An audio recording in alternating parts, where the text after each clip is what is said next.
Hello, Internet, and welcome to a Ggameknights presentation of masks. Name TBD, for now it's just masks. Hello, we're back. What to say. Let's see, you saw our opening video, that's our schedule. More details down below, or follow us on Twitter and Discord. Next stream is going to be Elegant Suffering Thursday. All that good stuff. But yeah, we're back here with masks. It is a continuation of the one shot I ran before, but while previously we saw our heroes take down the dastardly Dewey decimation, through the shenanigans of comic books, there's a time warp, and we are going back in time to before the events of that adventure. So let's go ahead and quickly just reintroduce who we are, both you as the player, what your character is, what you're doing, what your character can do, and we'll go from there. So who is first on the overlay? Me, I am. Okay, then let's go with Savannah. It's me. That's my name you've said. Hi.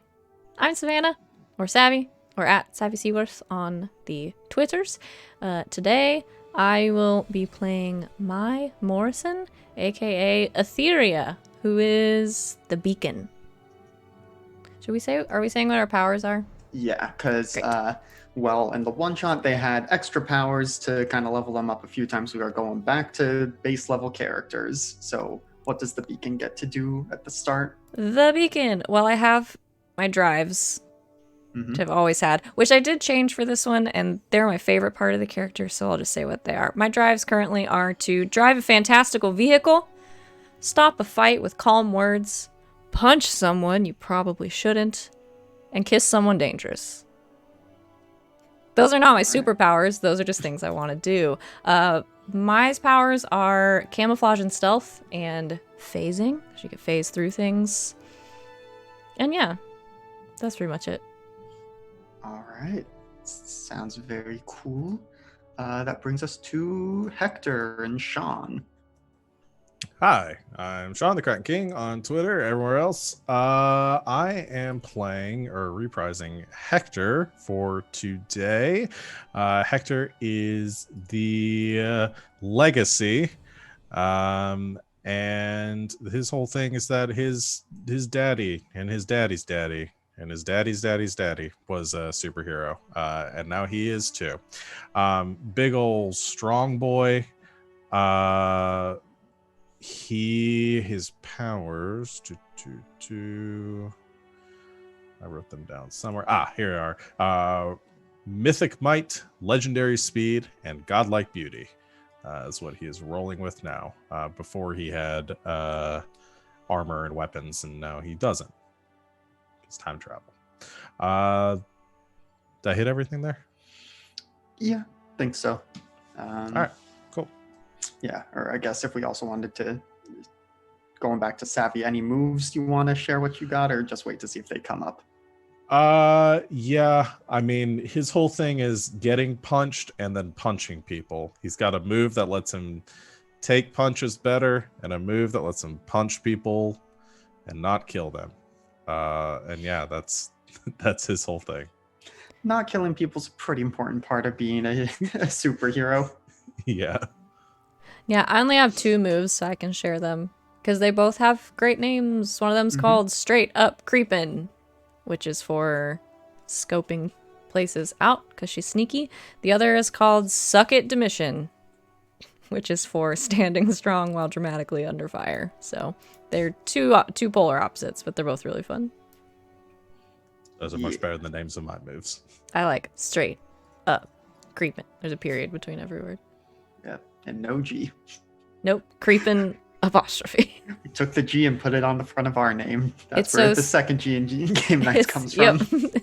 It's the G from creepin'. All right, that brings us to LB Hackemup. Hi, that's me. I'm playing Subrina. She's an outsider. She's an alien from outer space. Her superpowers are radical shapeshifting, which is the reason she looks like a human, and halokinesis, which is light manipulation, like Nova from the comics from Marvel. I think the only thing that you really need to know about her moves is that she has a Kirby craft, which is the big old spaceship that she uses her mind to drive. Yeah, she's just a sweet, sweet girl. She doesn't have things like Savvy does, but she does have a secret. She has a huge crush on Hector. That's one of the things that I forgot about in this game. But the Outsider, one of their relationships is you have a huge crush on blank, but you keep it under wraps. Yep, which we did those sorts of relationships and the team building stuff back in the one shot. We're gonna stick with all that, which I can briefly do a refresher on that. So part of the fun of this is when you do character creation, each playbook has a set of questions that you answer all together. And one of the sets of questions is, what happened when the team first came together? And what we essentially came up with is that there is a Lex Luthor type out there that hates this team. There was a robot that went haywire that belonged to this person. But the team discovered that it wasn't actually the code was off. There was a virus that caused the robot to go berserk. So yeah, there is that. And they've got different inter-party relationships to each other. Yeah, so that brings us to David. Who are you tonight? I am playing Kevin Spark, aka Chrysalis. He is from the Transformed playbook. So at around 12, I turned into a metallic bug monster, which is really just a chrysalis. My real body is a goo inside of that, which I control with, at the moment, very weak psychic powers. Yeah, well, as you know, puberty's different for everyone. Some people, they get body hair. Some people turn into a giant metal bug monster. All right, so I think that does it for who we are, what we're doing tonight. So shall we get into it?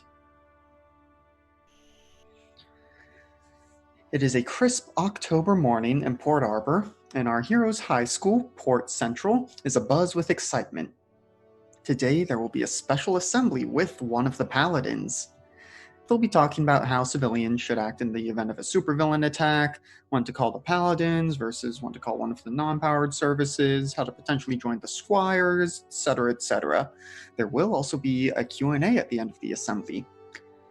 Naturally, due to the nature of superhero work, there's no way of guaranteeing which paladin would be able to come speak with the students, though our heroes, as squires themselves, the high school division of the paladins, they have an idea of who it'll be. But for everyone else, there is some wild speculation about who it might be. So as you each arrive to school in the morning, it's all anyone's talking about in the hallways, because, superheroes are a fairly common occurrence in Port Arbor, but it's not every day that you get the chance to actually meet a paladin. So your friends and classmates are, it's all anyone's talking about, just gossiping. And as you get to your lockers, you overhear some people saying, "Oh my God, if it was Hopcules, I would just die." You hear someone else say, "Do you think it'll be Athenas? Would the boss lady herself come talk to a high school? Oh yeah, for sure, but there's no way she has the time to. Maybe we'll get just one of the knights," which you also know are the college age division of the paladins. You hear other people ask, "Do you think any of the squires will be there? I mean, there have to be some of them at our school, yeah? I mean, just statistically speaking." "Man, what are you talking about? You failed our last stats test. You don't know statistically speaking."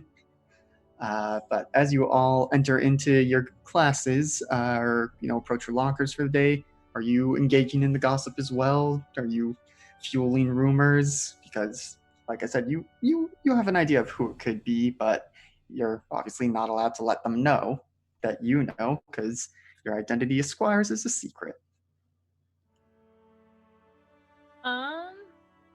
Well, I mean, Sabrina's gossiping with everyone about everything, so I'm sure she's like, "Oh my God, I don't know. Who could it be? Is anyone Could it be someone from the school? Maybe it's one of the teachers as a superhero. I don't know. What do you think?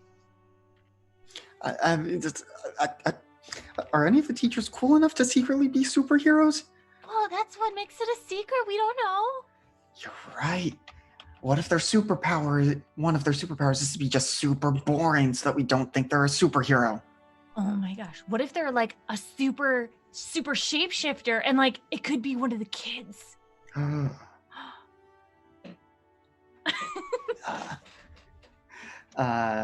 Hector or Mai, any gossip you're engaging in?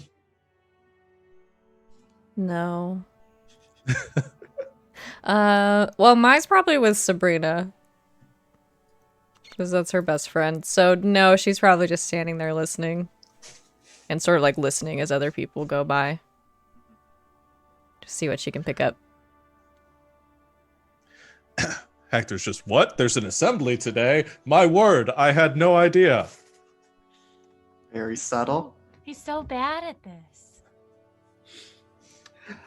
Meanwhile, Kevin, you are getting some questions directed, to you, and just, someone just, one of your classmates just straight up asks you, you have like powers, right? Like, have you ever thought of being a squire yourself? Is that something you can do? It's entered my mind. We'll see. I got hopefully. I got to work on those grades, get a scholarship, stuff like that. So it hasn't come up yet. Your teacher from the front of the classroom says, "Good work, Mr. Spark. Keep it up, and I'm sure your application will have plenty of content to it in no time."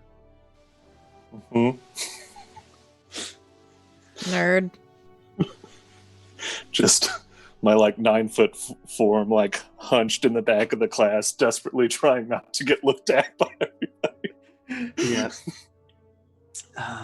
But yeah, so the teachers do their best to carry on lessons as normal until the special assembly, but it's a losing battle. Just too much excitement, too much. Which hero is it going to be? Would you guys like me to tell you who it is now, or would you rather wait until the assembly to see as players? Because in character, you already know. Tell us. Tell us. Today's guest will be the Mouseketeer. The Mouseketeer. Have we met this person before? You would have met them in the course of your, Squire work, but they'll get a more proper introduction later. And are we going to be involved in this? No, so you will be attending the assembly just as students because they don't want to risk, you being recognized by the entire student body as, oh wait, you're that superhero. So no squires will be on stage at the assembly. Subrina would have complained to Mai about. No one would recognize me because they don't even know who I am. I mean, I don't even look the same when I'm in my costume. Yeah, I know, but then it's not fair if you're the only one that gets to go up there. I mean, they're gonna figure it out anyways, at least for some of you. I mean, like Kevin, they're gonna know as soon as he shows up on the scene, Yeah, that's true. Secret identities suck. Yeah, I mean, I don't know. You can do whatever you want. I don't really want to be on stage. Why not? Because I don't like people looking at me. But you're so pretty. Thanks. Can you stop looking at me? Thanks. Eventually, the wait is finally over, and you all make your way to the auditorium where you sit with others in your grade. Up on the stage, there are a number of teachers and some of the administration talking with some very obvious superhero types. Now, based on your knowledge of working within the Paladins and also the publicly known information, there are superhero wikis out there keeping track of who's who and who does what. You've got a few of the local knights up on the stage right now. Hovering at one end, with people understandably keeping their distance, is a fiery figure, Solara. Subrina in particular, you would know that this is another alien hero with a power set not too unlike yours. The nearest teacher speaking with them, does seem to be enjoying the conversation, but is wincing at the combination of heat and brightness emanating from the figure. Chatting to a couple teachers nearby is a young black woman in what can best be described as a Sailor Scout outfit. You know this to be Throwback. Meanwhile, in what is... are they doing like a comedian's warm-up routine? There is a figure in medieval plate doing tricks with a huge great sword, making it disappear and reappear at will and tossing about like it's nothing. This guy is Legacy. Notably, however, there's no paladin to be seen. As the student body files in, the murmuring grows until finally the principal excuses themselves from conversation with the knights and steps to the podium. Now, as we've said, you all know that the guest is the Musketeer, so you understand why the principal, as they approach the podium, they look down and say, "Excuse me," and adjust the mic. And they call for the students to settle in. "Good afternoon, students. Rest assured, one of the paladins is here, don't you worry. They're here today to speak to you a bit about what the paladins do here in Port Arbor, and what you can do to help them as civilians. Without any further ado, I'll turn things over to our guest." The principal walks away from the podium, and you hear a small squeaky voice as the mic seems to turn downward on its own.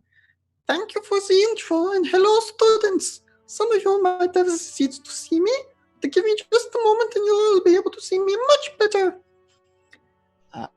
Some students are able to see some teeny tiny little mouse paws adjusting the mic, but true to the words, they step away from the mic, jump backwards off the pedestal, and expand and grow until standing there is a humanoid shape about 5 feet tall. They've got, it's a very fuzzy fuzzy man with white fur all over, wearing a blue tabard, pantaloons, a big sweeping hat with a giant feather in it, boots, gloves, and a rapier at his side. But that is almost mundane compared to the aforementioned white fur, their long pink tail, and their fuzzy snout. This is the Musketeer in their person-sized form. It's not fair. Why can't I have Beastar's powers? I don't know. Can you try harder? Like, I haven't tried every day for my entire life to be a Beastar. I could be a Beastar. Yeah, I know. It's not fair. I could be you turned into a Beastar. I don't know how that helps me. I guess you know what it looks like. I already know what it looks like. You're silly. Yeah, Dreams aren't silly, Subrina. Hector and Kevin, who are you sitting next to at the assembly? I was thinking Hector was probably sitting near Kevin, because probably the two of them were able to catch each other in the crowd, with Hector being like 6'5" and Kevin being like 10 feet tall, like just like, "Hi." We found each other and sat near each other, and at some point Hector looks over and sees Maya and Sabrina like in the hush, like, "Oh, hi, Maya, Sabrina, hello." Hi, Hector. Hi, Kevin. They're over there. Yeah. Good to know. We're probably near the front because that's where Sabrina would want to sit. To be courteous, I will try and sit towards the back, obviously. So. Yeah, there's probably a special Kevin seat in the auditorium. But as Musketeer completes his transformation, there's, some appropriate oohing and ahhing and applause, prompting him to do courtly bows, taking off his hat and sweeping it to reveal a mop of curly hair and 2 mouse ears sticking out through the top of it. Soon enough, he's launching into his speech about the paladins, how civilians should go to the nearest designated super shelter in case of emergencies, when to call the paladins and not, so on and so forth. It's, for you squires, it's not anything new, but some of your mundane friends are eating it up, looking on with rapt attention, though a few of them seem to be just, they can't get over, his little tail and his fuzzy snout. Or, the outfit, which he probably just lifted from the 3 Musketeers. But there's a sideshow to go along with his speech, and sometimes he has the knights up there accompanying him to help demonstrate something. though it's mostly just a thin veneer to show off powers to high schoolers, because, if there's anything you can do to get high schoolers to pay attention, I bet it would be superpowers. Everyone applauds at the end of his speech, but people start getting restless again now it's come to the Q&A section. Most of the questions were screened ahead of time, but there will also be names drawn from a hat who get to ask some questions as well. Now, did any of you submit a question beforehand? Or put your name in to be drawn from the hat? Yes. Do you have an idea of what that question is yet, or do you need a minute? I think that Subrina would have run it by someone first and asked probably an inappropriate question about what it's like to be a mouse person. But then she it would probably be like, how long does it take you to become a paladin? Like something like that. Now, would you have actually submitted the what's it like to be a mouse person, or? I think she would have been like, to Kevin, look what I wrote. No.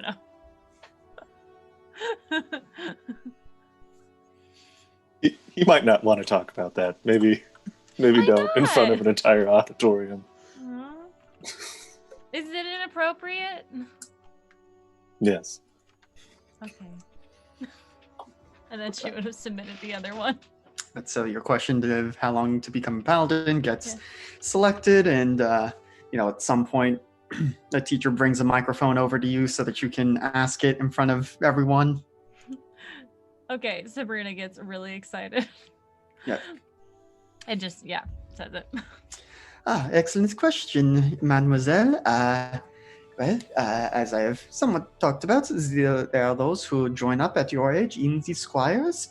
There are those, like those here on the stage behind me, who join in as a knight in the college programs.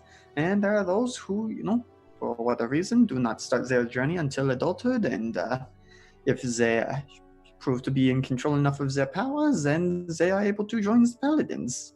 So there is no perfectly set path or timeline to becoming one. It is more about your level of control over your powers, your ability to help people, your maturity. It is a number of things, but generally speaking, it is, you start as a squire in high school, you do that for your time there, you join the Hero TC program in college, which the local college here does have one. And then once you graduate that, you are almost certainly qualified and ready to join the ranks of the paladins themselves. Now, obviously, there are those like me who don't exactly go through the same process. I am more one of the ones who, just came into things ready to be a paladin. Thank you. But of course. Do any of the rest of you submit questions? If you also have ideas for questions that classmates could ask, go ahead and shoot those. Hector definitely submits a question ahead of time about what's the training regimen for it? Is there a diet they recommend you stick to, or what sort of workout regimen do they recommend for maintaining peak hero fitness? Yes, a good question, a sensible question. Once you are in the program, we work with you with your trainers and mentors to customize the program just for you. But if you are perhaps not in the program yet, thinking of applying to join the Squire programs, then just try to lay off this junk food. That would be the best advice I could give you there, and stick to a routine that shows your dedication. Thank you.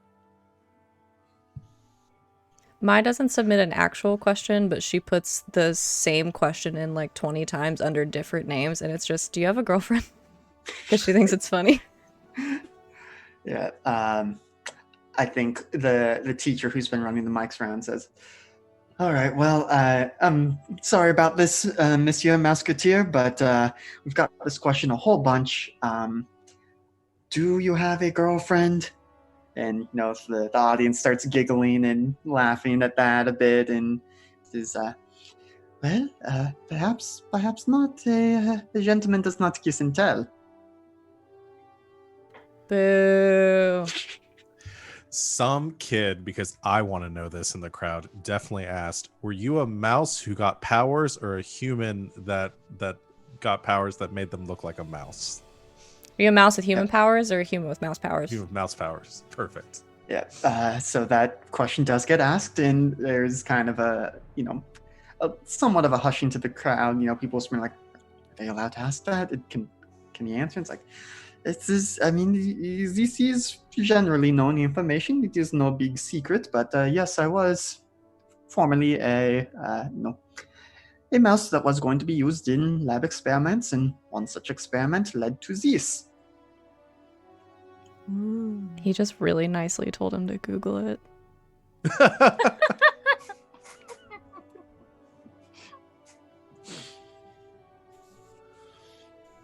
Any other questions you or other students might have? Yeah, is Batman real? It is, that's one we tend not to like to talk about, well, obviously not every animal that gains superpowers does it the way I do. Sometimes animals do gain powers, and think more like Batboy than is a comic book Batman. That is who our Bat person turned out to be. So it is a bit of a tragic story. I'm surprised they do not teach you about it in your history classes. That boy is awesome. Somebody has to ask. How much do you make? Well, we are government employees. It is a comfortable living, but getting into superheroics is not the line of work if you wish to make buku bucks. If you want to do that, join the superpowered sports leagues. That's where you would become, make the big bucks. I'm going to text Hector and say, you'd be so good at those. You can My go dad and won't respond. let me. But after that, he goes into a little, you can tell it's kind of a canned spiel about, Zozo joins the Paladins, do it for, because they wish to help us and use the powers to create a better society for everyone. The same reason people become teachers. It's not for the money. Wait, they get paid to be superheroes? Wow. Are you listening at all? No, I was putting on more lipstick. Why did we sit so close to the front if you weren't going to listen? I listened to most of it, and then I got distracted. Is Batman real? Yes? Okay.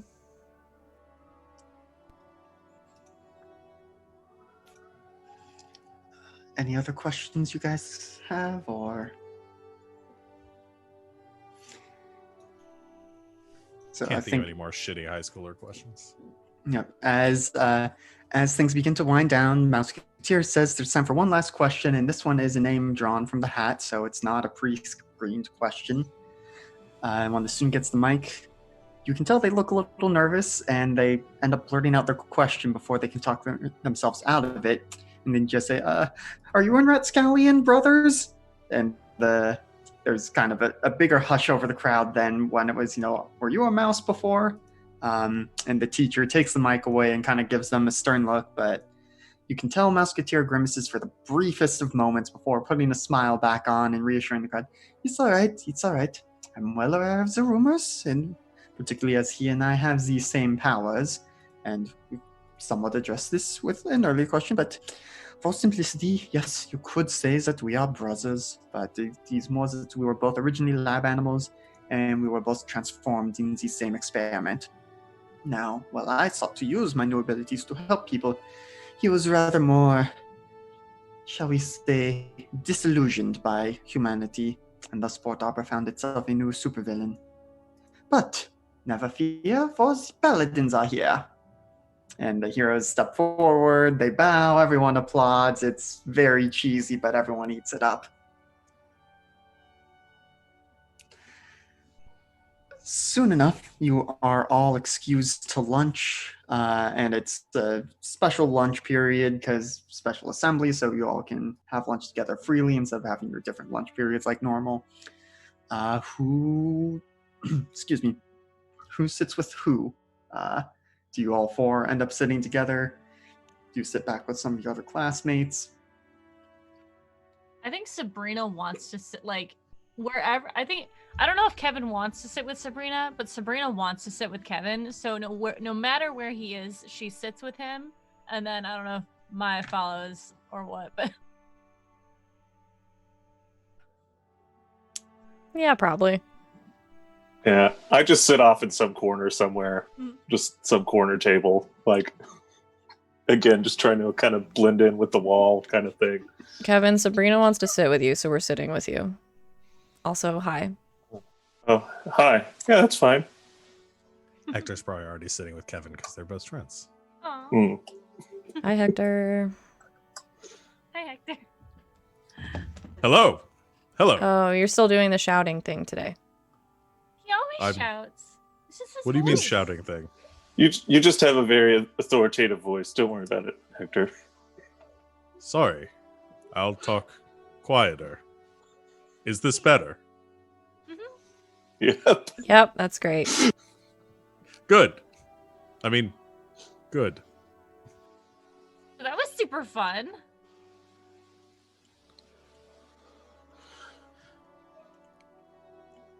No? Yes, it was. Okay. I mean, Sure. Thought somebody else might say something. it was fun for me because they answered all 30 of my questions. Really? Yeah. Oh, right. Which question did you ask? Oh, do you have a girlfriend? But I put it in like 30 times and under a bunch of different names. Now, they said to only put in one question. Yeah, per person, but I said it was a bunch of different people. She broke the rules.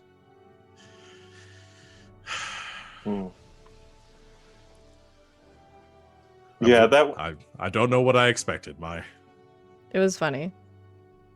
it was a little fishy. I don't think he has a girlfriend. I think No. anytime anyone does that, don't kiss and tell. It's because they're embarrassed about the answer. Yeah. Yeah, but he's a superhero. The supervillains could find out who their secret person is, and then they could be in trouble and get kidnapped. It happens all the time. I'm just saying, who's gonna want to just date a mouse, right? I don't know, Have you read Hector? Beastars? Thank No. you. No. I love Beastars. Maybe you're right. It is kind of hard to have a secret identity when you're like a literal mouse. Yeah. But Still, just though. because someone's different doesn't mean they're not desirable. No. Have you read Beastars? No. No. Again. Guys, come on. I was very confused after reading it. I'm sure you In were. a good way. Mm-hmm. Yeah, we all went through that. It's okay. Do you know who the Ratscallion is? Did I miss that? So you would all know the Ratscallion is one of the local supervillains, and as the Mouseketeer said, they have more or less the same power set, which is, turning into mouse, rat, and humanoid form. It's also, think basically Ant-Man but rodents. Nice. But also they both have the power to. You saw the Mouseketeer had their signature rapier with them, and that was the only weapon they could have. They felt comfortable bringing to school, but they also have the ability. They basically have pocket dimensions where they can store items, which they mostly use for weaponry, and they're trained in all kinds of weaponry. But the Ratscallion uses those powers for evil.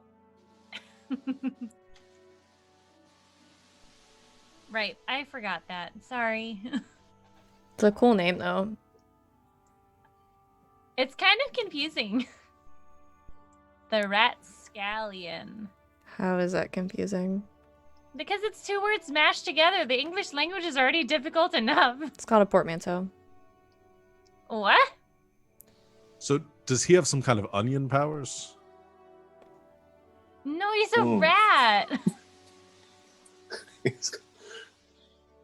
Think of the Mouseketeer, but as a rat instead.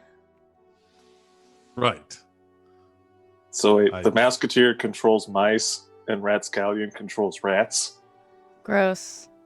But rats are so cute. Have you seen Dunbow rats? They have big ears that stick out on the side. Have you heard of the bubonic plague? No. I was reading a thing that they think that was mostly gerbils now. That rats Really? got a bad rap on it. Yeah. Those aren't mice. They're Gerbils are fatter gross. hamsters? No, they've got like rat tails. I don't like them. Oh, they're the ones that can jump. Yeah, they're also the ones that eat their young, so Hamsters do that too. Yeah, gross. we had that happen in like my 4th grade class. A gerbil gave birth and ate one of the kids. It was gross. Oh. It ate one of the kids? Mhm. Yeah, it ate one of the kids in his class. No, one of the gerbils. No, it was a super gerbil, and it ate one of the kids in his class, Sabrina. Yeah. It was horrifying. I was there. I forgot to tell you, it was Ratscallion. That's he his was our origin class. story. He should really be Is- Gerbil Scallion, but it doesn't make any sense.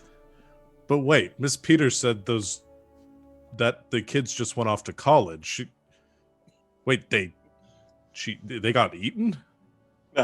No, the gerbil ate one of its own gerbil kids. Don't you remember? No, she said the gerbil kids went off to college. Oh. Oh, Hector. What? No, honey, they Gerbils died. go to college? Why is this so confusing? I I always mean- Fights crime. Yeah, That was Rat Scallion really- probably did. Yeah, I thought it was odd. I thought it was an odd lie for a bunch of 10-year-olds, but apparently it worked for some people. I knew it wasn't true. Kevin, you're funny. Oh. It's at about this time that, and this is something that, again, you four would have been clued in on, but it's a surprise to the student body, is that the Mouseketeer and the knights that were accompanying him start, strolling through the cafeteria, just stopping and chatting with kids. And, there's a brief moment of, almost a stampede as people are like, let's go talk to the heroes, but order is quickly restored and it's made clear that they'll go through and, everyone will get a chance to chat with one of them, but because of who you are and because they know that, they work hard to make it non-obvious, but each of them comes around to talk to you at some point just to check in. First up, you get Vega, the other alien, and they've dimmed their brightness a bit, so it's not as overbearing, and you can tell they've got, somewhat of a feminine form, but much like your friend Sabrina, can also do some shape-shifting. Oh, hello, children. Did you enjoy assembly? Hello. Yes, very much.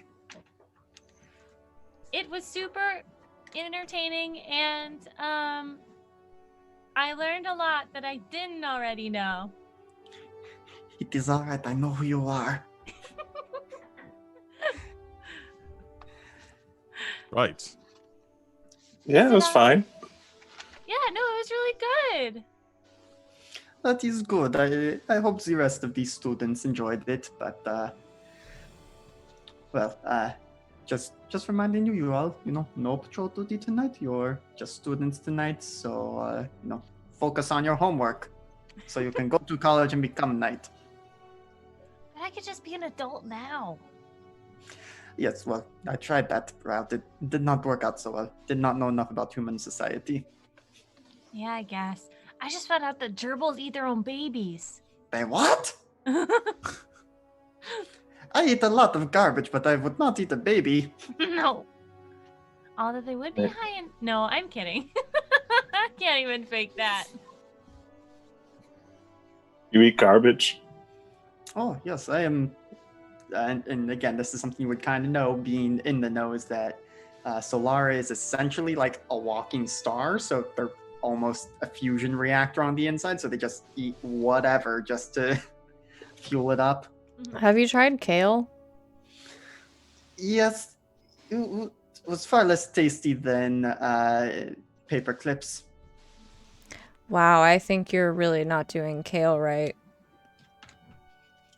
Kale's gross. It starts as a lot and then it's very little when you're done. I mean, most food I eat, I do not get the chance to taste it anyway. Do you find that paper clips are more nutritional? They are per No. pound. They are cheaper. Hector, please Hector. don't start. Hector, please don't start eating paper clips. Humans can't eat paper clips, Hector. I mean, technically they can. Don't tell him that. Hector, don't eat paper clips. I was just going to. Fine. I won't. I'll give you some smoothie recipes. It'll be fine. Well, you students have a good rest of your day. Wait, as I have they- a question. Yes, they come floating back over and they're like full on like sideways in the air. Yes. Does he have a girlfriend? Even that when he keeps close just between you and me, I think he has a boyfriend. Okay. Who is But, it? Yeah, tell me. I think he would probably try and stab me if I told you. Fine. So, the rumor around town is, he is part animal. Hopulus has part animal traits, But again, that might be generalizing, going off stereotypes. Who can say? So romantic. Wait, what part animal is this other one? So Hopulus is another of the paladins, and you've worked with them before at some point. Big, strong, burly black man, but also just bunny ears and a fluffy cottontail.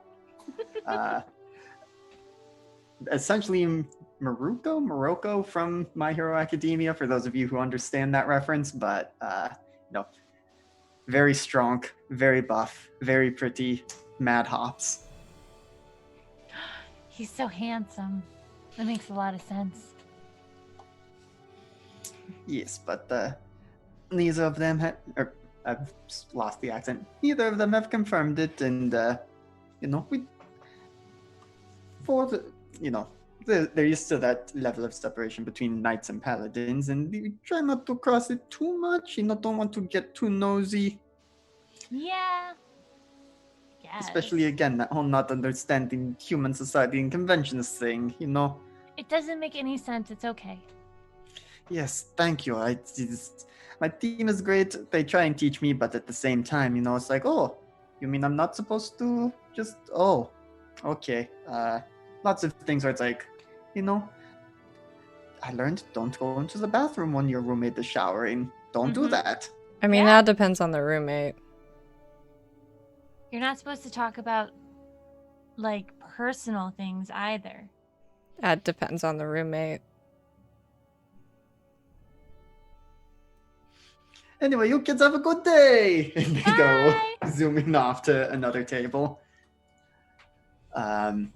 Throwback and Legacy also come by, say hello at some point. Legacy is clanking around in their heavy metal plate. They've made the sword disappear right now, but Legacy is a lot more of a showboat of like, hey, I'm a hero. You can be a hero too, kind of guy.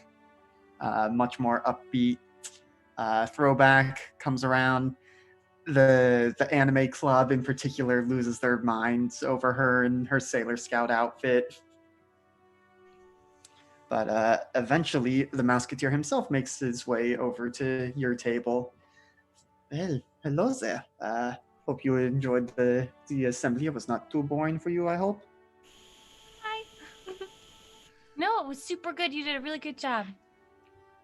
Oh, merci beaucoup. I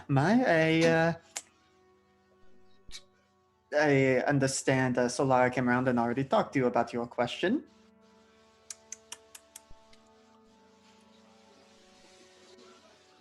But, What? What question? Question about the girlfriend.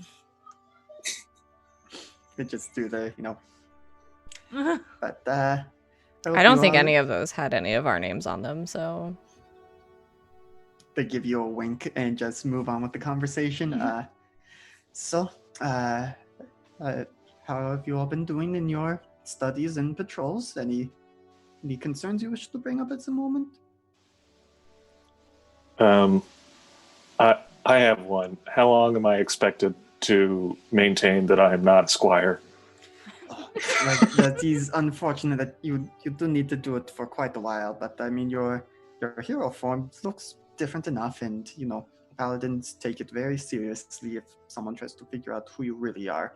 And this is something you would know, that like that superhero wiki mentioned before, if someone tries to post like, hey, I think this person is actually this person, it gets modded immediately. In bad cases, the paladins themselves step in to make sure secret identities are kept secret, but so there is certainly still enough plausible deniability that Kevin and Chrysalis are not connected to be the same person.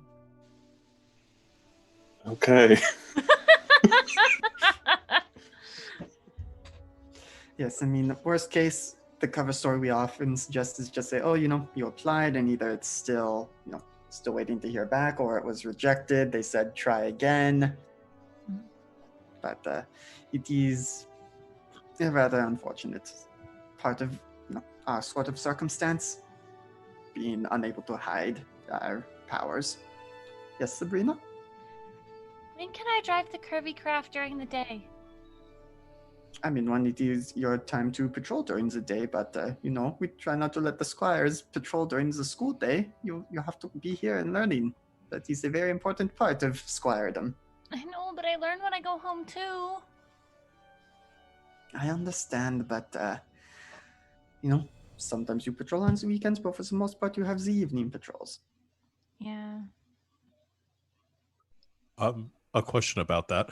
I have a football training camp in 3 weeks that actually conflicts with one of the scheduled patrol dates. Is it possible to move those, or who do I have to let know that? Yes, we are working on it. We're trying to work things out because, as you know, there are some other Squire teams even here at your school, and you would know this. And so we're trying to make sure we can get the coverage.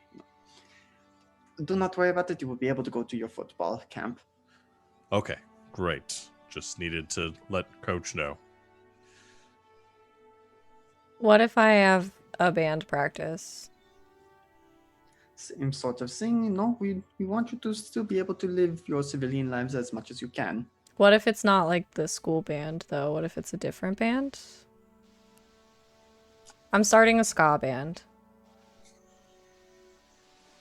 You'll have to get me tickets, but then I think we can make it work. Great.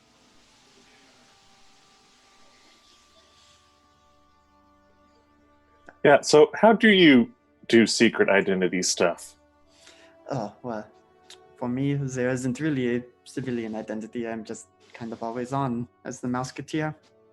If I really want time to myself, I pop into Mouse and scurry away. It is an unfortunate aspect of my situation, but I've come to terms with it. All right. You still really like cheese? Oh, God, yes. Who doesn't dear. really like cheese? It comes in all forms. It's incredible. Yes, Kevin, I understand it can be difficult to adjust to, but it is something that will come, more in time, and, you have the staff therapist if you ever wish to have a conversation, but, that is none of my business, none of your friends' business, unless you invite them in. Anyway, and you would know there are some resources for all of you to talk about the aspects of superheroing in whatever capacity, but the Mouseketeer does give you a, I know your pain look before wrapping up the conversation and moving on to other tables. Wait, are you... Okay, bye. I just want to know if they're dating. It's driving me up the wall. You know what we can do? secret stealth mission. I could pose as one of the paladins, and then we can talk to them. I could get in a lot of trouble for that. Is that the whole mission? Yeah, wait, is that not enough? What do you need our help with? Yeah, Oh. no, I just thought maybe I was going to be a part of it, but that's fine. We really shouldn't intrude on their private life, though. That doesn't seem nice. I mean, Hector's kind of right. Fine. Boring. Good. All right. Sometimes Hector, the right thing is boring. Do you need any help with math again this week? Oh, gods, yes. All right.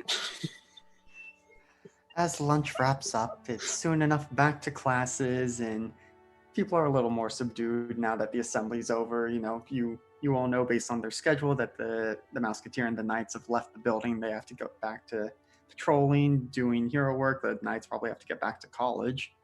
And, you know, classes continue on. Little of note really happens until the last period is about to begin. Let me make sure I don't get anything too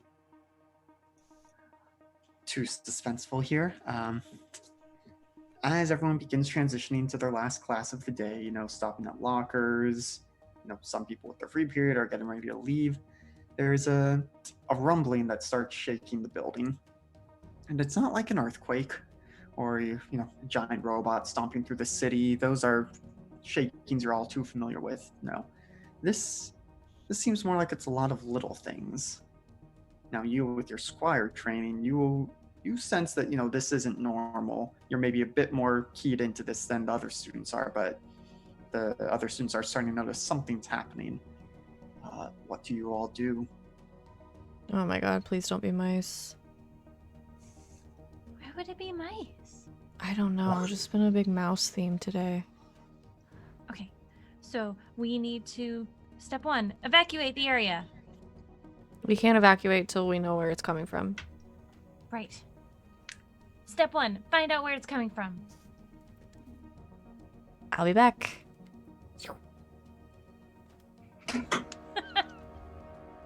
All right. Just imagine her making that sound. She does. It doesn't Not work 'cause unless she does it. Not because her powers do, but just because she likes to go. Probably because it makes Subrina laugh. So, Maya, what are you attempting to go do right now? I would like to sort of phase through, because it helps me get through buildings faster and kind of go up to the roof. Okay. See if I can see anything. Sure. Yeah, you get up to the roof. Easy peasy. You've probably done this a few times before. I'm trying to think if this is an assess the situation roll. I do have... I don't know if this is going to be helpful. I mean, I have when I scope out a place. But assess the situation probably makes more sense. What's your scope out of place move do? It just lets me roll plus mundane. There's like specific questions. Gotcha. So it's Okay. like, what happened here recently? Who or what here is not what they seem, but... Sure. Yeah, let's go with assess the situation Okay. first. That's a 4! Okay. I've done a bad job. Yeah, you do get experience. Yay. But yeah, with that, it's you get up, and if anything, the rumbling seems weaker up top. And you glance over the sides of the roof, not seeing a whole lot from up here.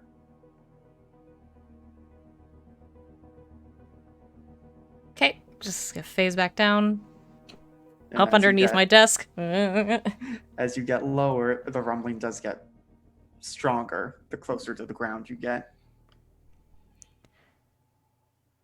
Okay, I thought maybe it was outside, but now I think maybe it's underneath us. Is everyone in this classroom? I think for the sake of narrative, you all are able to covertly text each other very quickly and communicate. But so let's go to Hector and Kevin. What are you two doing when you realize there's rumbling?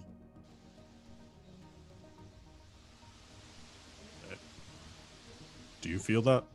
A little bit. What? We should go check it out, right? I don't know. How do we... We're in the middle of class. There are procedures in place for, in the event of emergency, for squires to slip out, but generally that's also really the only time those come into play is when the entire student body is leaving, so like a fire drill or something. So it is a bit hard to get you two to just slip out and not be like, oh, they left and then superhero showed up. But if you guys can do something to maybe point out there is perhaps some kind of danger, you would then be able to go into superhero mode. I know mine would want us to pull the fire alarm, but that is very illegal, so we can't do that.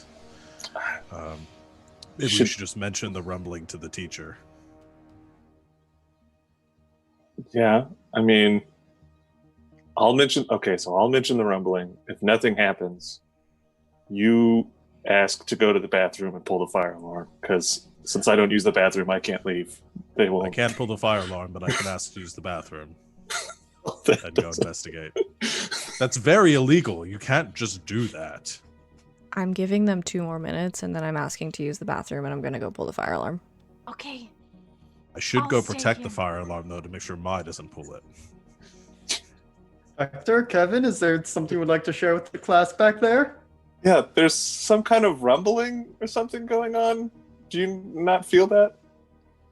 And as you say that, the rest of your class does kind of, there were maybe a couple others who, you see them like, yeah, there is. And others who are just noticing it for the first time. It's like, and the teacher's like, okay, settle down. I'm just going to, call the office quickly, let them know. They'll check it out. If things progress, we even talked about this at the assembly. We go to the nearest super shelter, which, there's one pretty close by to the school. And, just everyone keep calm. If it escalates, we've got procedures in place, but they do more nervously than they would perhaps like to appear, turn to the phone at their desk and quickly call the office. You can tell there's a hushed conversation. Yes, they are checking, keeping an eye on the security cameras. If something comes up, we will, of course, initiate evacuation procedures. But, until then, let's get back to Hamlet, shall we? Back with the girls, or is there anything you boys would like to do based on that? If they're not doing anything, then like a couple seconds later, Hector just raises his hand and say, may I use the restroom? Yeah, sure. Yes. Anyway, and then back up so you can leave the classroom, back with the girls. Hey, can I go to the bathroom? Oh, all right, I suppose so. Yes, it's almost the end of the day, but go ahead. Thanks.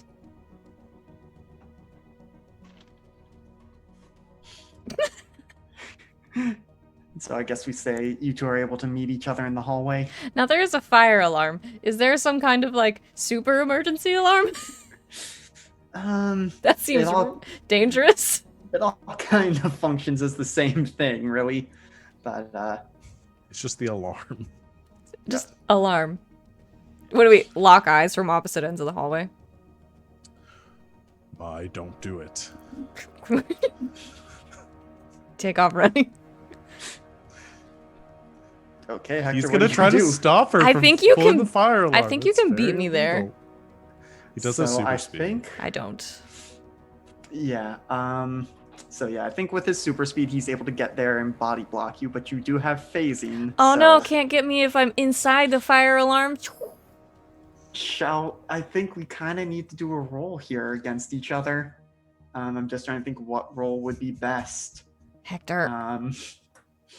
I think for Hector. Hector, this is going to be a defend someone role. Perfect. Okay. And for Mai, this is probably unleash your powers, or maybe provoke someone if you want to try and get him to, get an opening. Okay. All right. It's a 10. It's a 7.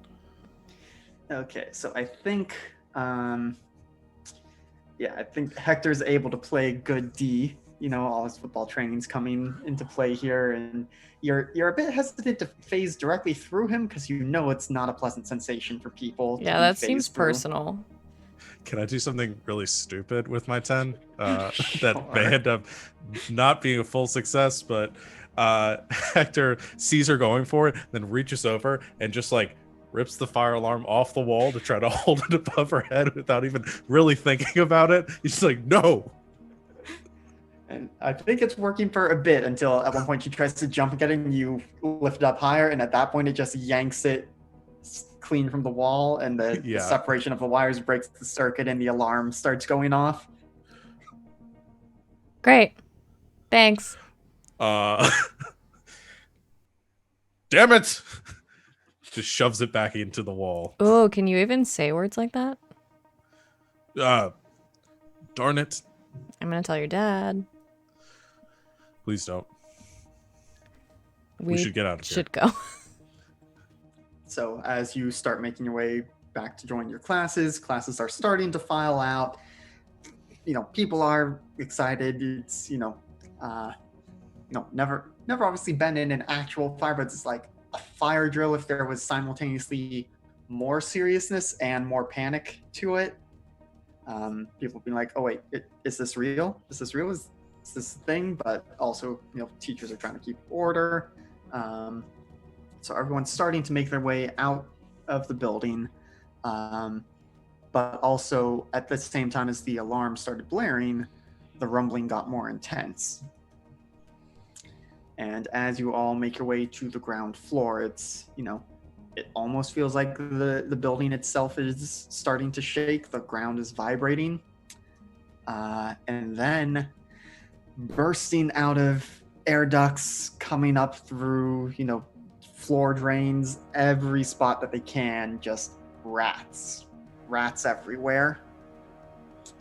It's kind of like either in, Dishonored, when you just see rats everywhere, or there was like that game Plague Tale Innocence or something. That's what I was thinking. That's exactly what I was thinking of. Yeah, it's just rats as far as the eye can see, and people they start screaming, they're losing it. They start, trying to rush for the door, for the exit. And,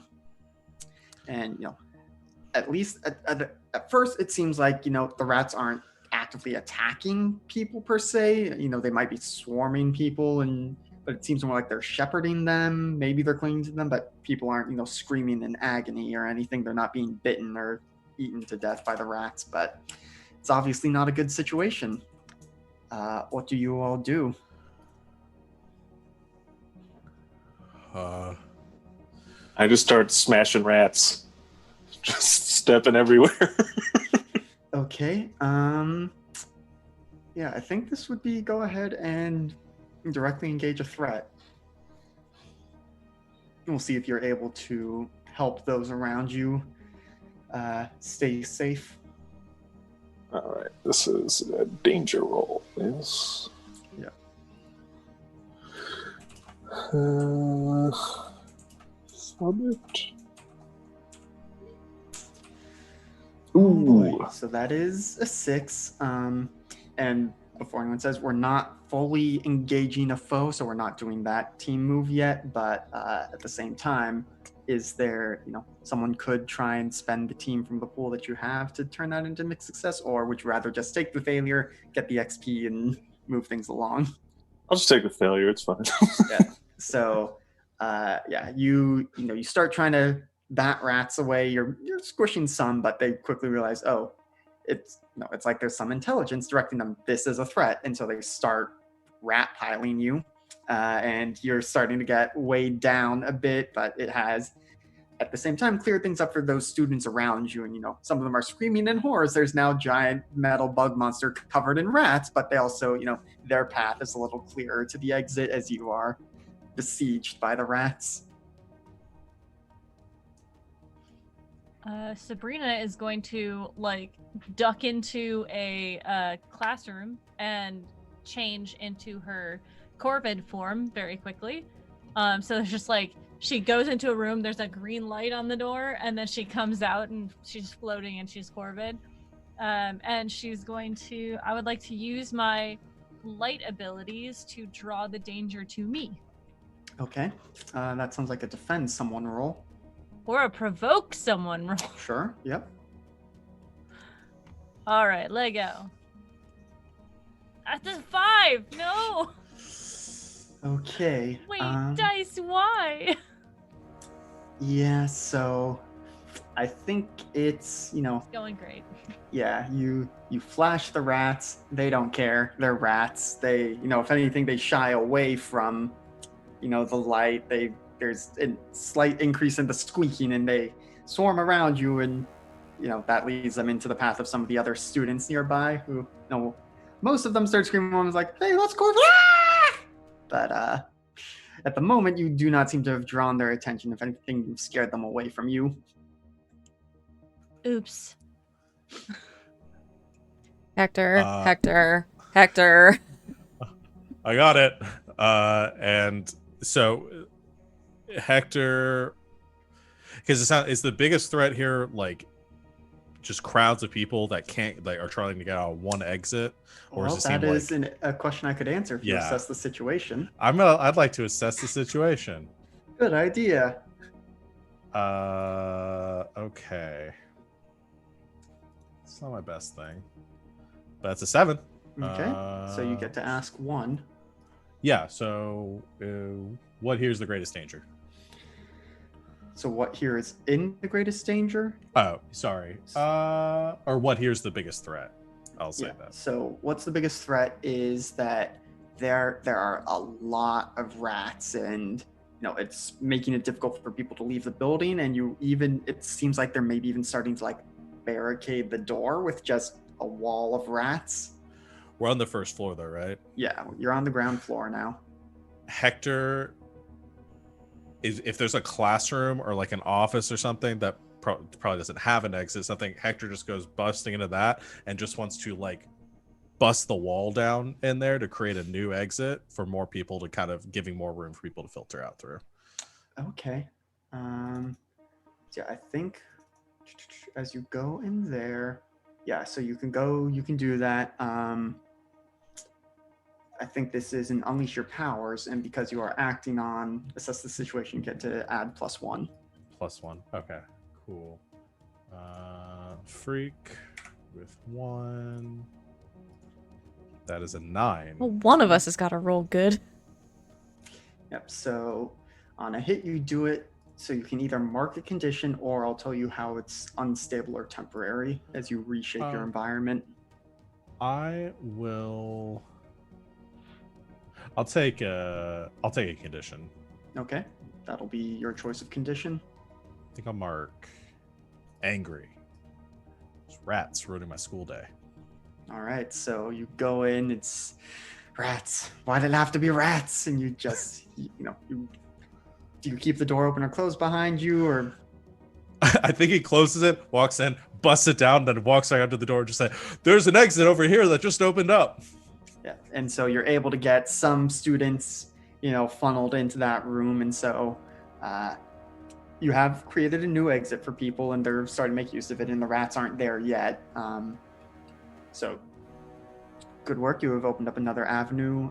People are still trying to get to the front door, but you have definitely saved some students here. Mai, anything you would like to do?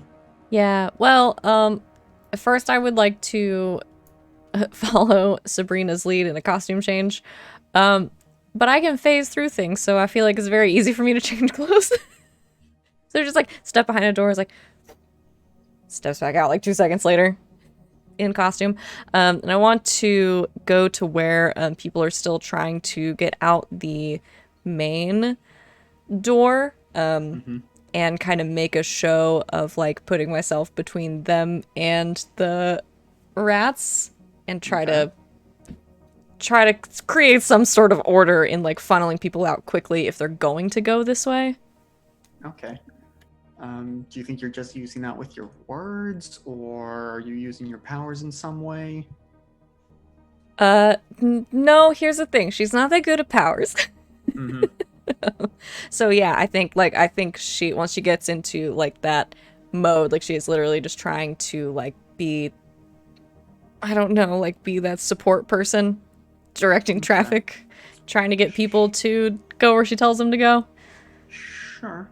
Yeah, I'm just trying to think on what move this would be, whether it is a defend someone, a provoke someone.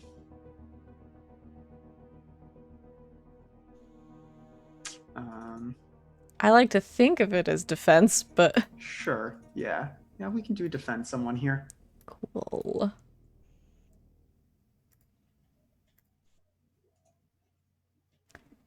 Okay. 11. That's a full hit. So you keep them safe, and you get to choose one of the following things: add a team to the pool, take influence over someone you protect, or clear a condition. I'll add a team to the pool. Yay! I'll leave that up to you guys to figure out who is handling that. I can do it. All right. So, with the four of you having taken your actions, so yes, you start directing people away from the door, which at this point has fairly barricaded itself up with rats. But you point out, there's opening back there, and people are able to start turning around, and you minimize the trampling because they're like, oh, there's a squire here. See, I told you there were squires there. Just go, shut up, just go, there are rats. You get people turned around, start heading towards the exit that, unbeknownst to the crowds, Hector has created.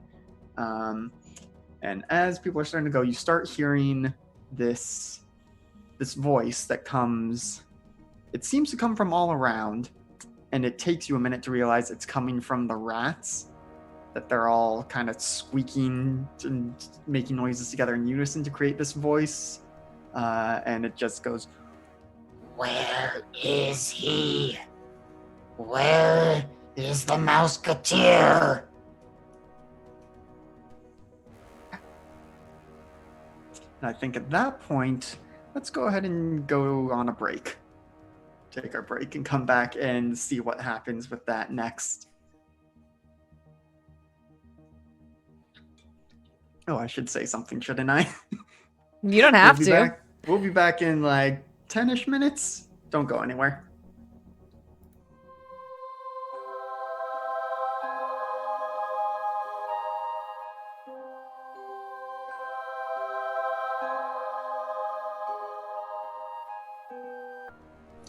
Welcome back, Internet. We are in the middle of a swarm of rats invading this high school, asking where the superhero has gone to. They're not here, but instead we've got our squires here who are dealing ? With the situation.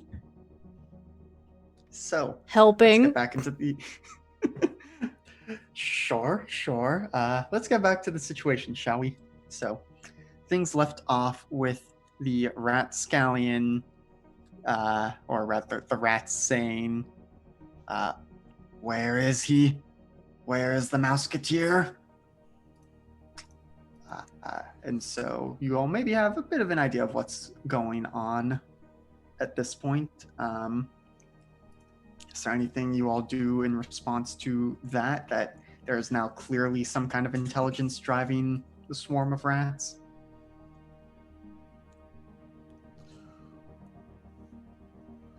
This has big dishonored energy, and I don't like it. He's not here. Leave these children alone. Well, that is rather unfortunate. I suppose if I want the Mouseketeer to come, I'll just have to take some hostages and bring him to me. And at that point, some of the students who have yet to make it out of the building, the rats, suddenly turn and, really latch onto them to the point where they're almost wearing rat suits, and they just get pulled to the ground and start, conveyor belted away. You shouldn't do that. Building. Mouseketeer hates hostages. That's a terrible idea. But they even try and do this to you, Kevin, but it's a little bit trickier because you are 9 foot, 10 foot tall, however you tall, giant metal bug monster. So I think given enough time, you're able to shake them off, certainly. And I think it's... Go ahead. I've definitely knocked some holes in walls as I just thrash about, bumping into lockers and stuff to just smash the rats on me. Yep, and I think combined with, Hector's and Mai's efforts to get students out through the new hole and people who had left before, at least in this section of the school building, and there's a couple other school buildings that maybe this is happening there, maybe not, but at least for now, you see some students get just taken away by the rats down into the school's basement, but for now it is just the 4 of you and a swarm of rats still. We need to go save them. Right. I'm on it. Subrina turns into a tiger. All right. Starts chasing down some rats. Guess I'll go with you. I can just phase through the floor. I'm just going to try and smash a hole in the floor so we can just fall to the basement. Oh God, please don't hit me. So I think, Corvid and Etheria, you're able to do that just fine. Chrysalis, let's do Unleash Your Powers just to see how successful you are in your attempt to break through the floor. Okay. That's a freak roll, yeah? Yes.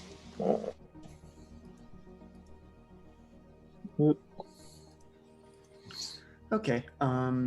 Not gonna full on do the roll itself, but this is, it takes you a little bit of time and a little bit of collateral damage to the surrounding floor, but you're able to create a hole in the floor big enough for you and Hector, for you and the Golden Duke to drop through. Let's go. Hector jumps in. Follow. All right, so you all fall into the basement, and as you are getting there, you get alerts on your paladin communicator of choice, whether it's keyed to your wristwatch, your smartwatch, or your phone or something, and it basically just says, "We're aware of the situation. Squires in the other building are handling things there. Hold the line, reinforcements on the way." But you all get into the basement, and there are more rats down here. It's while they were kind of just mostly covering every surface up above, now there are very few places, like those of you coming down the stairs. The stairs seem to be okay for now, but you can tell you would maybe be up to your knees in rats if you started wading in. Whereas meanwhile, Chrysalis and the Golden Duke into the pool of rats, and some go flying, but you're able to stand back up and shake them off you pretty quickly. But the tiger just goes, ooh. Yeah. That's a lot of rats. Yes. I think that Subrina is going to use her nose and her radical shape-shifting abilities to say, with a heavy accent, because with a tiger mouth, "I'll find the children." I don't know what that would sound like. But anyway, she says, "I'll go find the children." And it looks like the tiger is going to leap into the air, but she just flies and doggy paddles and tries to sniff out where the hostages have gone. Okay. I think for you this will be an Unleash Your Powers, because one of the things is extend your senses. So roll plus freak, please. 9! I did it!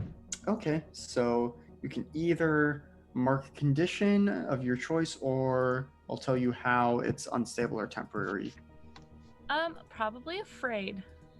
Okay, you'll go with the condition, but Okay, so yeah, you're able to fly in above the rats, which seems like some of them, they start like building up mounds to try and reach you, but you're able to fly away from them or, bat them away before they can find purchase.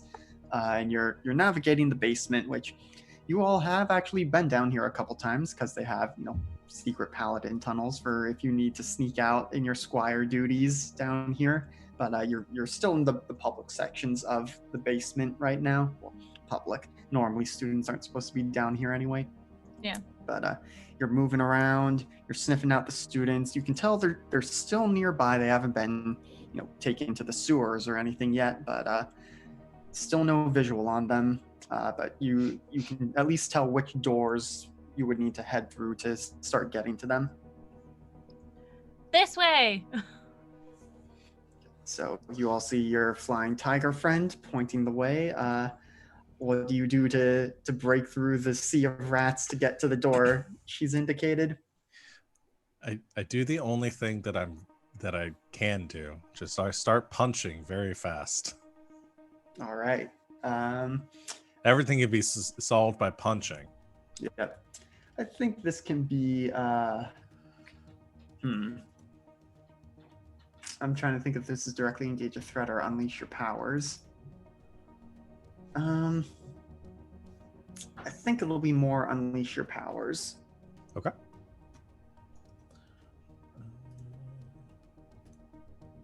That's an 8. Okay, so again, your choice of if you want to take a condition or I'll tell you how it's unstable or temporary. Let's do unstable and temporary. Okay, so yeah, you're able to, you landed in the sea of rats, you got yourself up, you're keeping them from climbing too much higher on you, and you start slowly wading through the rats, and it seems like you're putting enough, you are clearly establishing yourself as enough of a deterrent that they're not trying to get too close to you, but there's also only so much space for them to be. So it's a little easier to get through to the door, but it's also eventually the rats are gonna fill back in. They'll start trying to get you again. But for now, there is a little bit of a pathway for Chrysalis and Etheria to follow through with. Let's go quickly. Yeah, follow. All right, so you all follow along. You get to this door. It's probably locked, but you have to break it open. Easy enough to do, not even going to make you roll for it. You can get through into the room, which the rats start spilling into it as well.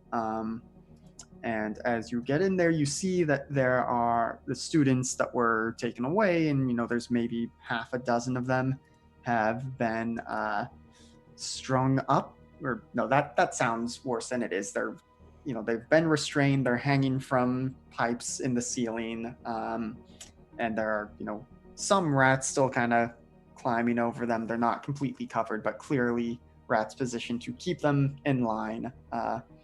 And in one of the corners of the room, there's a swarm of rats starts building up and up and up and up until it's a mound maybe 7 feet tall, until it falls away, and from out of the mound appears a humanoidish figure.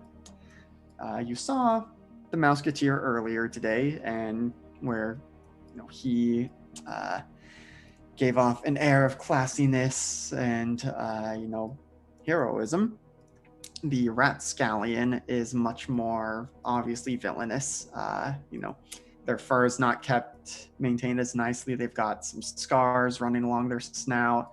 There's some chunks missing from their tail, in addition to, standing taller and being clearly brawnier. They've got, looks like some claws, and they've also got, right now they are wielding a machete. Well, I took some children, and some more children came to play. I'll take more hostages. If you surrender peacefully now, we won't have to fight. Tiger roar. You really should just do a roar instead of saying tiger roar. That's one of the things you learn as being part animal, part person. All right. I'll do a big giant roar and grow all my spikes and stuff. And I'm going to try and do one of my moves here, be the monster. Okay, well, before we do that, I think it is time for us to, when you enter battle against a dangerous foe as a team, we'll do that team move. So go ahead and just off the bat, add 2 team to the pool. Keeping track. You're doing that, Obi? I'm keeping track. Okay. So we need to determine who is the leader in the team right now. I mean, it's Hector. Yeah. Okay. I think everyone except Hector knows that. All right. So does the leader have influence over every teammate? Yes. No. I don't have influence over Chrysalis. All right. So you don't get to add the team to the pool there. Does everyone have the same purpose in the fight? Mm-hmm. Yeah, I Stop think rat, so. dude. Yeah. Yep. So I believe you get to add a team to the pool from there. 3 points for Gryffindor. We should have more than that because I think we started with 2. Yes, because someone had chosen to add one. I did. So 4. That one should be 5 now. Okay. Does any team member mistrust the leader or the team? No. I don't mistrust myself. I don't Or the mistrust team. you. All right, so you're good there. And do you think the team is ill-prepared or off balance? I mean, we don't have a plan, but we're not off balance. No, we We're did. winging it in a good way. Yeah, we purposely came down here and we knew there was going to be a bunch of rats. Yep, so Yeah. I think for the purpose of that question, you're fine, so you don't need to remove another team. So I think you're all set. So Chrysalis wanted to do a move. Please tell us what that move does.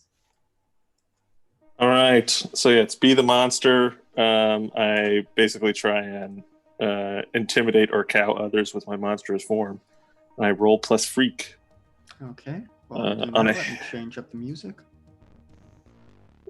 Come on, give me something good.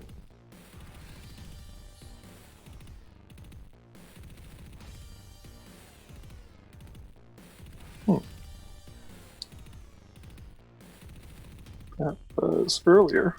Did it not roll? Not seeing it. Well, let's try it again. There we go. Okay, so on a hit, they're thrown off and make themselves vulnerable to you, or they flee. And I have to choose 2 things Okay. from a list, since I only got a 9. All right. I think I will choose to frighten others I had not intended to scare. Okay. So I think in this case, the students that you're here ostensibly to save, when they see you grow into this monstrous shape, they are, they start squirming, screaming more, though they're, bound and gagged some. So you can tell that they are scared. They're not entirely sure they're safe with you there, but at the same time, you are able to, the rat scallion will be doing one of those things. But on 7 to 9, you choose 2. So what's your second one? My second one is I feel more like a monster afterwards and mark a condition of the GM's choice. Okay, so we'll do that after we resolve this move, but the rat scallion is actually somewhat cowed by your transformation because they were maybe a little bit under your height, but still they felt they had the brawn and the bulk to deal with you, but now you have grown these terrifying appendages and reshaped yourself to even more of a monster than they tend to appear as. And what they do at that point is they there's another swarm of rats that forms up on them, and you see it starts sinking down, indicating that the rat scallion has transformed into the rat form and is moving elsewhere currently. So this room currently seems to be clear of the rat scallion themselves. There aren't as many rats swarming about, but there are also some other doors into other parts of the basement, machinery and stuff's going to, but for now it seems like maybe you all could get to the students who are trapped. But let's see. Which condition to have you take?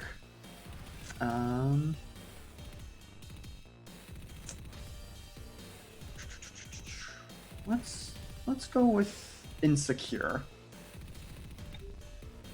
Maybe you're not so clear on, okay, I'm trying to be a hero, but this is not working right now.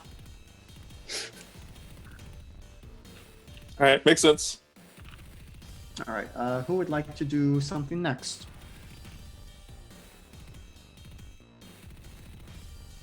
Seeing this opportunity, I could go shield the students, like keep them protected. Okay. I'm sorry. Let me describe how I would do that. Subrina swoops over in front of the student, returning to her corvid form, and just like blasts light in front of herself so that there is like a clear line that anyone looking their way can't see through. Okay. And that. Okay. So you're basically encasing the students in a thing of light so that maybe you're not getting them out of their restraints right now, but you are keeping rats from approaching them. Correct. Okay. Defend?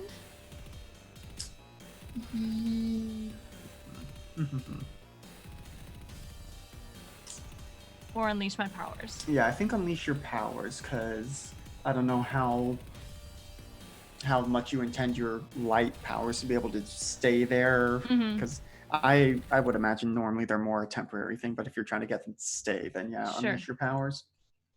Oh, fucking goddamn it. Well, that is a 4 for the folks at home.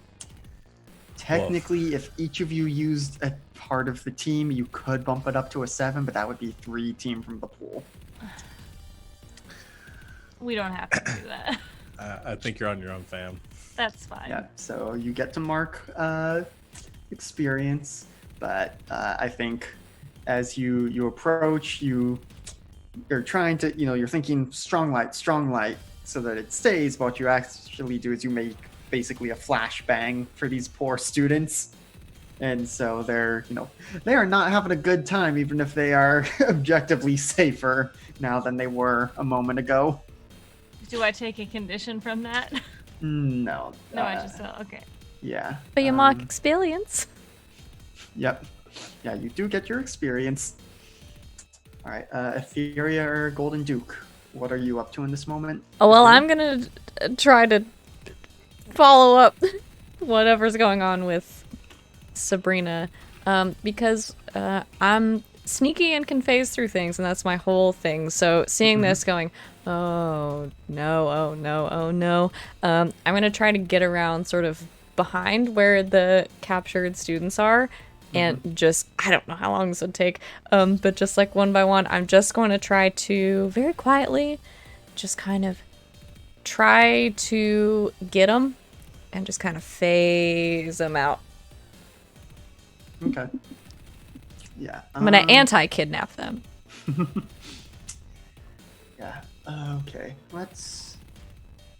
I think your choice of defend someone or unleash your powers here. Oh, I would love to do defend someone, please. Okay. My freak is a -1. That would make it harder. Do. That's an 8. Okay. So, yeah, you'll be able to do this, but on a 7 to 9, it costs you expose yourself to danger or escalate the situation. I will expose myself to danger. So Some of us have already escalated the situation. Yeah. So as you are getting the students, you get the first one pretty safely. You get the next, but even if it appears that the rat scallion is not in this room, but they are still able to govern the rat swarms with intelligence, and so you can tell they, because I don't imagine you go completely invisible when you phase, maybe translucent at most, but yeah, it's kind of a ghost. I think I did make the joke last time that I did accidentally just make Danny Phantom, so I'm gonna stick with that. So I think it's just kind of like a kind of like an in-between state. Sure. But enough that with the rat scallion's intelligence guiding them, they are able to track your movements, and so as every time you phase back in to drop the students and phase them back into reality, the rats do start nipping at you. I don't think this is going to be a powerful blow, but I do think mark a condition of your choice. I'm gonna say afraid. Okay. And this is building up over the few times as you work through these half a dozen hostages or so. Yeah, I think it starts to get pretty scary for a person who doesn't like rats that much. Yep, but you are able to. I should have a better way to say this, but I am assuring you the students are now safe. You are able to keep them away from the swarms of rats. Great. Yes. So I guess that leaves us with just Hector left. What are you gonna do? Yeah. Just giving a ghostly thumbs up as I sort of take the last one through a wall. Like, I got it. It's okay. With the swarms of rats and not being entirely sure where Rat Scallion went, just kind of does the superhero leap into the center, and it's just going to smash down in the middle of the room to send the ripples through the ground to try to throw all the rats around and try to get as much of an area of effect as possible to deal with the rats. Not really worrying about the structural integrity of the basement. Yeah, so I think in this case that's going to be another Unleash Your Powers roll. Okay. That is a 9. Okay, so again, you can either mark a condition or I'll tell you how it's unstable or temporary. I'll go with unstable again, or unstable or temporary again.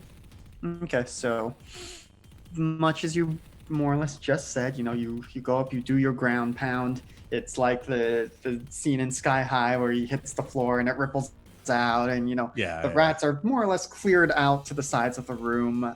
They start scurrying out of the room, but the concrete floor is in shambles. It's to borrow D&D parlance, it's now basically difficult terrain. And it seems like maybe the ceiling is a little more rickety than it was a moment ago. But in that moment where they all scurry away, could I try to survey things enough to see if any of the rats are acting differently, maybe trying to pick out which one Rat Scallion is? Sure. Let's go ahead and do an assess the situation roll here. Okay. Oh, that's a 6. Okay. Could I assist by, could I use a point from the pool? Because, well, I was going to say, I'm the only one who's not blinded. So could I have picked out or helped, oh, he went that way? Yeah, I'll say, with your enhanced smelling from earlier. So you're able to... My tiger eyes. Yeah, help point out to Hector which basement door the Rat Scallion has fled through. So then you get to ask one of those questions. Yeah, and I think it's just who here is most vulnerable to me, and I'm kind of I don't know, flavoring that as looking for because all the rats aren't the vulnerability, them looking for the weak point on the boss, which would be Rat Scallion. Yep. So yeah, combined with you cleared it out, and that helps give Subrina or Corvid the time to focus and realize, okay, and that way. And so the four of you now have a direction to head in to pursue Ratscallion, which the way that you see is going down one of the longer hallways, heading towards, one of the secret tunnels you guys use in your superheroing. You're muted, LB. I'm singing Secret Tunnel. It's not important. No, that's always important. Secret tunnel. This way. So, Is he going down there? Yeah. Okay. I'm gonna do something stupid if that's okay with everyone else. Okay. I am going to follow behind Hector, and as he reaches the apex of his movement speed, whatever, I will hop out behind him as the Mouseketeer and say, "Show yourself, you mangy rat!" I do love that Sean said, okay, and the other two of us are just like vigorously nodding, like, yes, yes, do this. Okay, so I think it takes a little bit of time to get to this because it's a long hallway and it's actually sloping up some towards the surface. And so by the time you actually break out onto the surface, there's again, you're kind of wading through a river of rats. It's not too deep, but the Ratscallion is clearly bringing his army with him as he flees this way. You break out on the surface, rats are fleeing out. The few civilians nearby are screaming and running away. But you pop out. The Ratscallion has reformed into their humanoid form up here. And of all the things, has a bazooka aimed towards the tunnel exit waiting for you all. But they see you pop out as the Mouseketeer, and go ahead and roll to provoke someone. Don't fuck me, roll 20. 13! All right, so on a 10 plus, they rise to the bait and do what you want. So what is it that you want them to do? I want him to take his attention off my friends and focus on me. All right, so he was fairly clearly just waiting for someone to pop out of there, but he also wasn't fully expecting it to be the Mouseketeer to all appearances. You fool!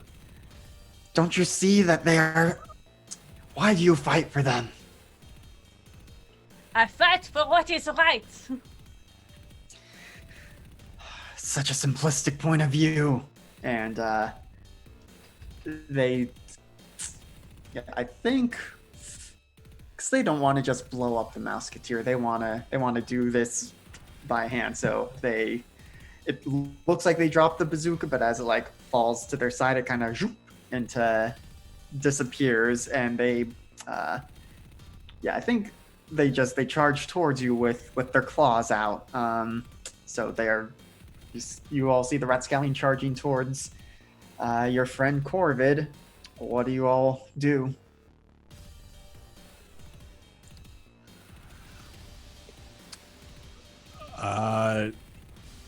I mean, Hector just charges past Corvid towards them to meet him halfway to do the punching. All right, so go ahead and directly engage a threat. Okay, I am going to pull my punches, so I can't choose to impress, surprise, or frighten, but I get to roll savior instead of danger with my fight the good fight move. Sure.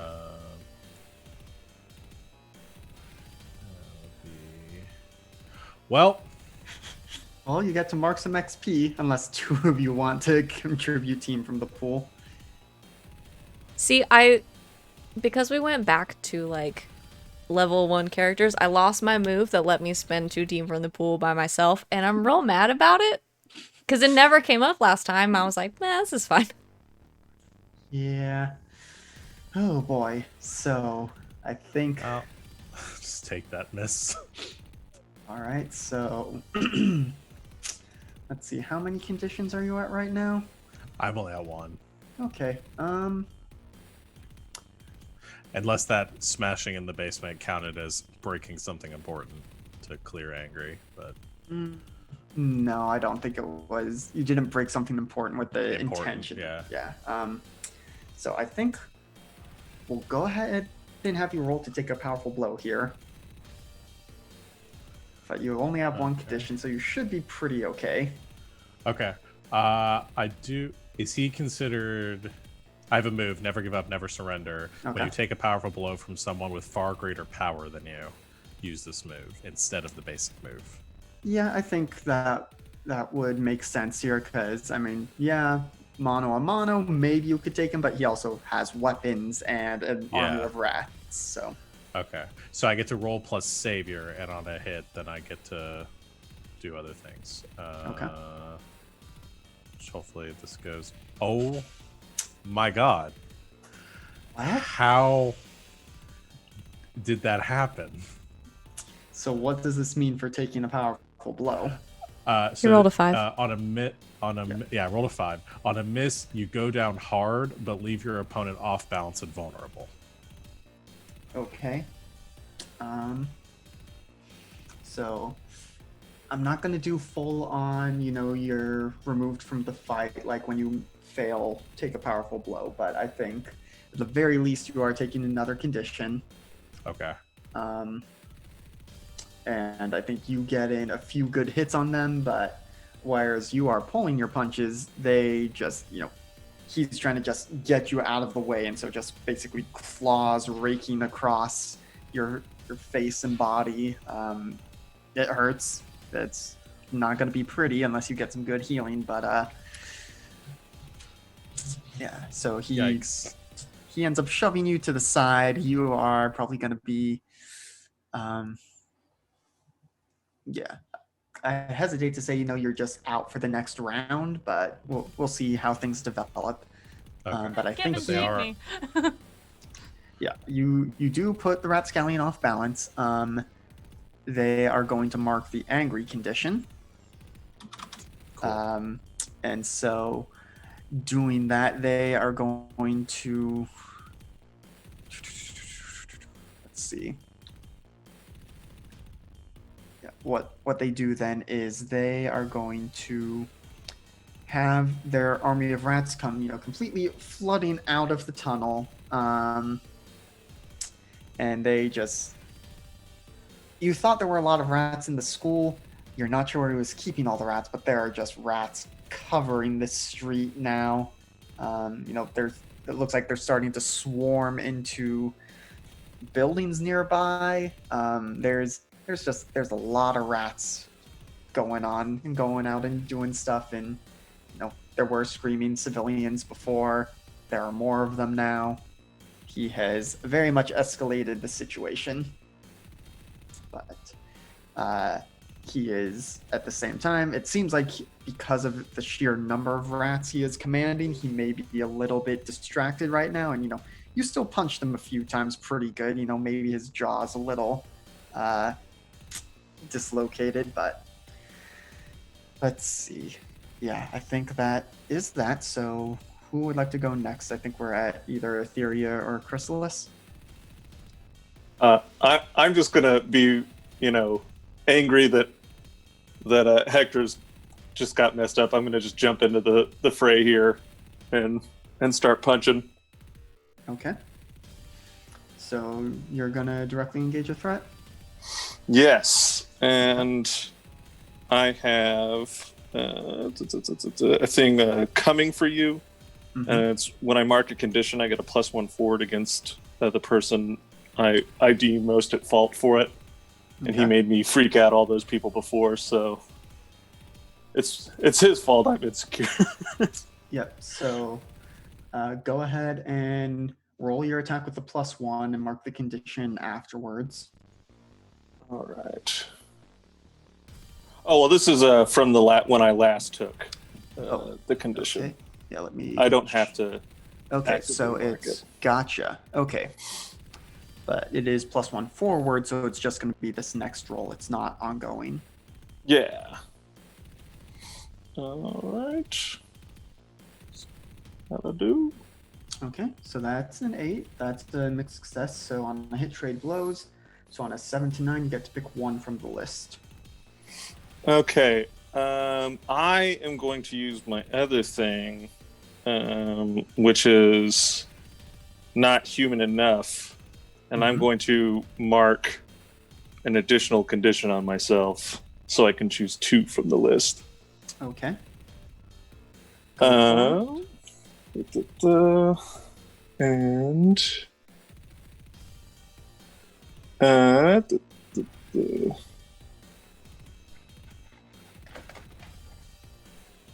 I think I'm going to create an opportunity for allies and resist and avoid their blows. Okay. So resist or avoid their blows means you don't take an extra condition from duking it out with them. And yeah, we'll say, unless you have something in mind for precisely how you're creating the opening for your allies. No, that essentially it'll give a +1 forward on the next roll one of you makes against him. Yeah, I think I'm just like ferociously attacking him and he's just kind of having to be off guard. Yeah, whereas maybe the Golden Duke was, yes, super strong, but also flesh and blood. The Rapscallion's not entirely sure what to do with you when it's just like his claws just rake against your metal, and it's just like you don't care. You just keep pressing on against him. All right. So that will bring us to Etheria. Yes. What would you like to do?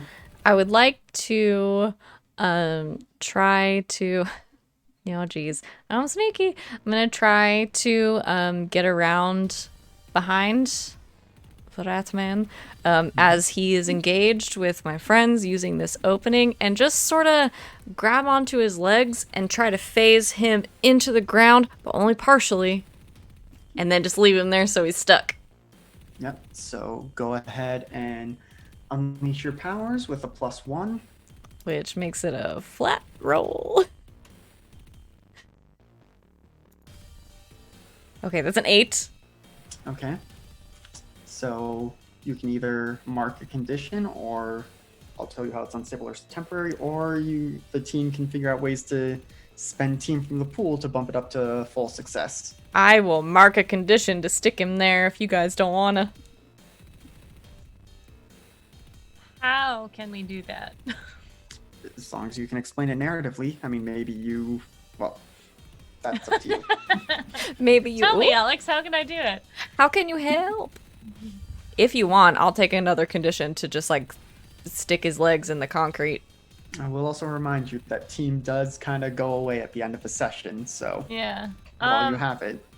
I can, as the Mouseketeer, kind of, hop over the rats and, do fancy footwork, aka fly around, so I'm drawing his attention away from her. Okay. And I know, Chrysalis, you already, you did the thing that created this opportunity to begin with. Is there anything you can think of that would maybe help cinch this move that Etheria is trying to pull off? I think as he's kind of distracted with my big claws coming up, I, with one of my back legs, kind of just dig up some concrete and just get some concrete dust in his face to kind of do the standard sand in the eyes trick. Pocket sand. Exactly.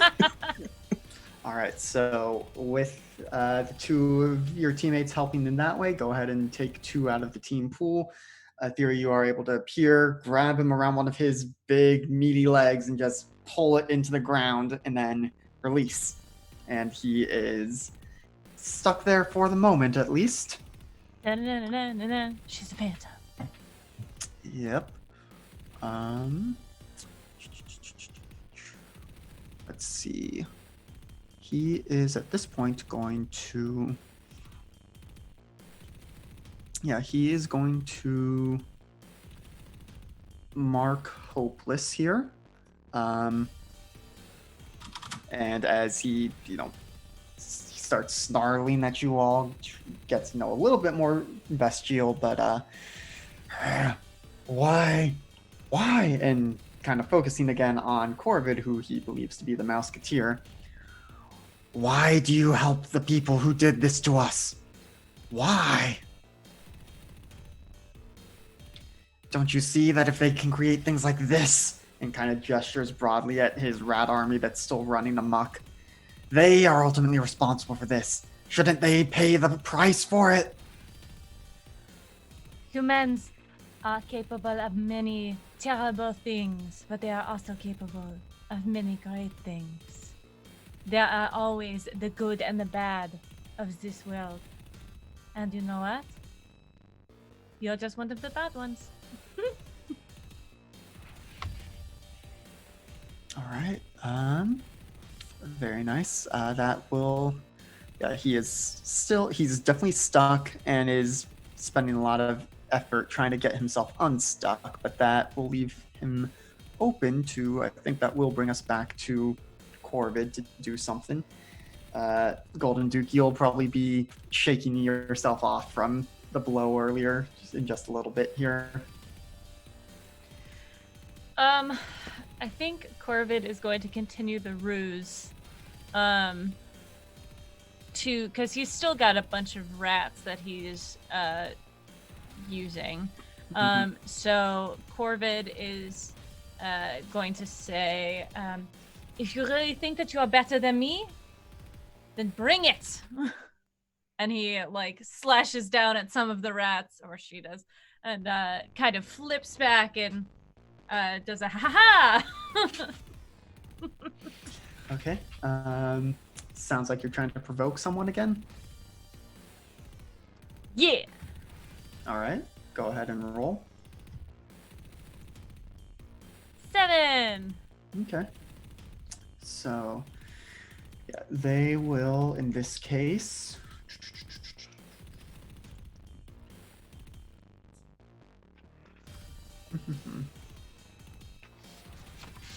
Because they either stumble and you get +1 forward, they err and you gain a critical opportunity, or they overreact and you gain influence over them, which I will remind you all, if you have influence over someone, you get to add +1 to your rolls. So I think, yeah, I think in this Do case I get to they pick are... or you get to pick? Oh, I think I pick.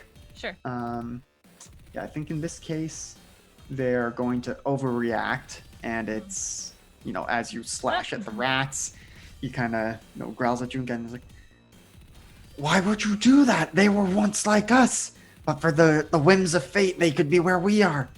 You are essentially killing your other brethren by doing that. And, much more frantic, but my throat will not do that voice right now. Fair. So, yeah, you gain influence over the rat scallion. They should not have called you the rat scallion. They should have called you the miscreant. And she looks to her friends like, I did a joke. Oh. They're both just nodding. Hector was going to recover, but that has hurt his brain meat too much, and he has to take another second. That was so funny. Small thumbs up. Yep.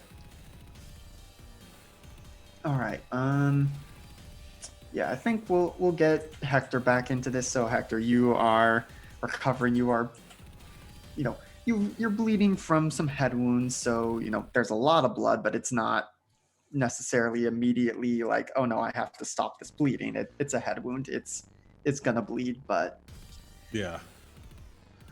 And I think he is going to we're in a basement, so I imagine there's pipes. We're out on the street outside now. Oh, we're on the street. Shoot. I've been unconscious for a long time. Is there a pole? There's a Street lamp?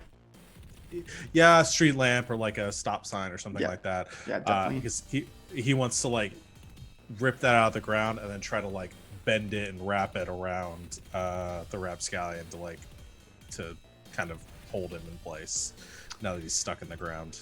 Okay. Yeah, I think this will be. Yeah, I'm gonna go with Unleash Your Powers for the reshape your environment thing. Yeah, and I think let's just go with a flat roll to this, because he is pretty stuck, which would have given you a +1, but you're also still recovering, which may have given you some kind of penalty. So yeah, just roll plus freak. Okay.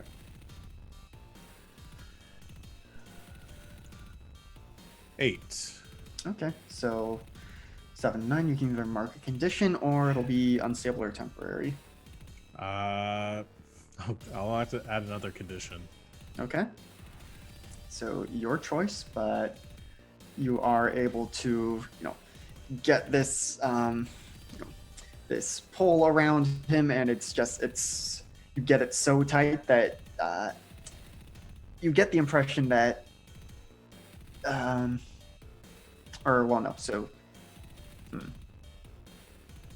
trying to think how to describe this, because I think he starts trying to shift out of rat form, but you get it just so tight, and I think as he starts shrinking, like you're still there and still compressing it, and so he stops doing that because he's worried that you would just fully squish him if he shrank down. And so he is now, wrapped. He is not wrapped around a signpost. The signpost is wrapped around him, but he is stuck there, and he ain't going anywhere. So I think you all have managed to bring this fight to a close. Yeah, there are still rats running around, but at this point he is going to, the fight just goes out of him. He does not have the strength to really go on. Why did I do that music track? It's way too quiet.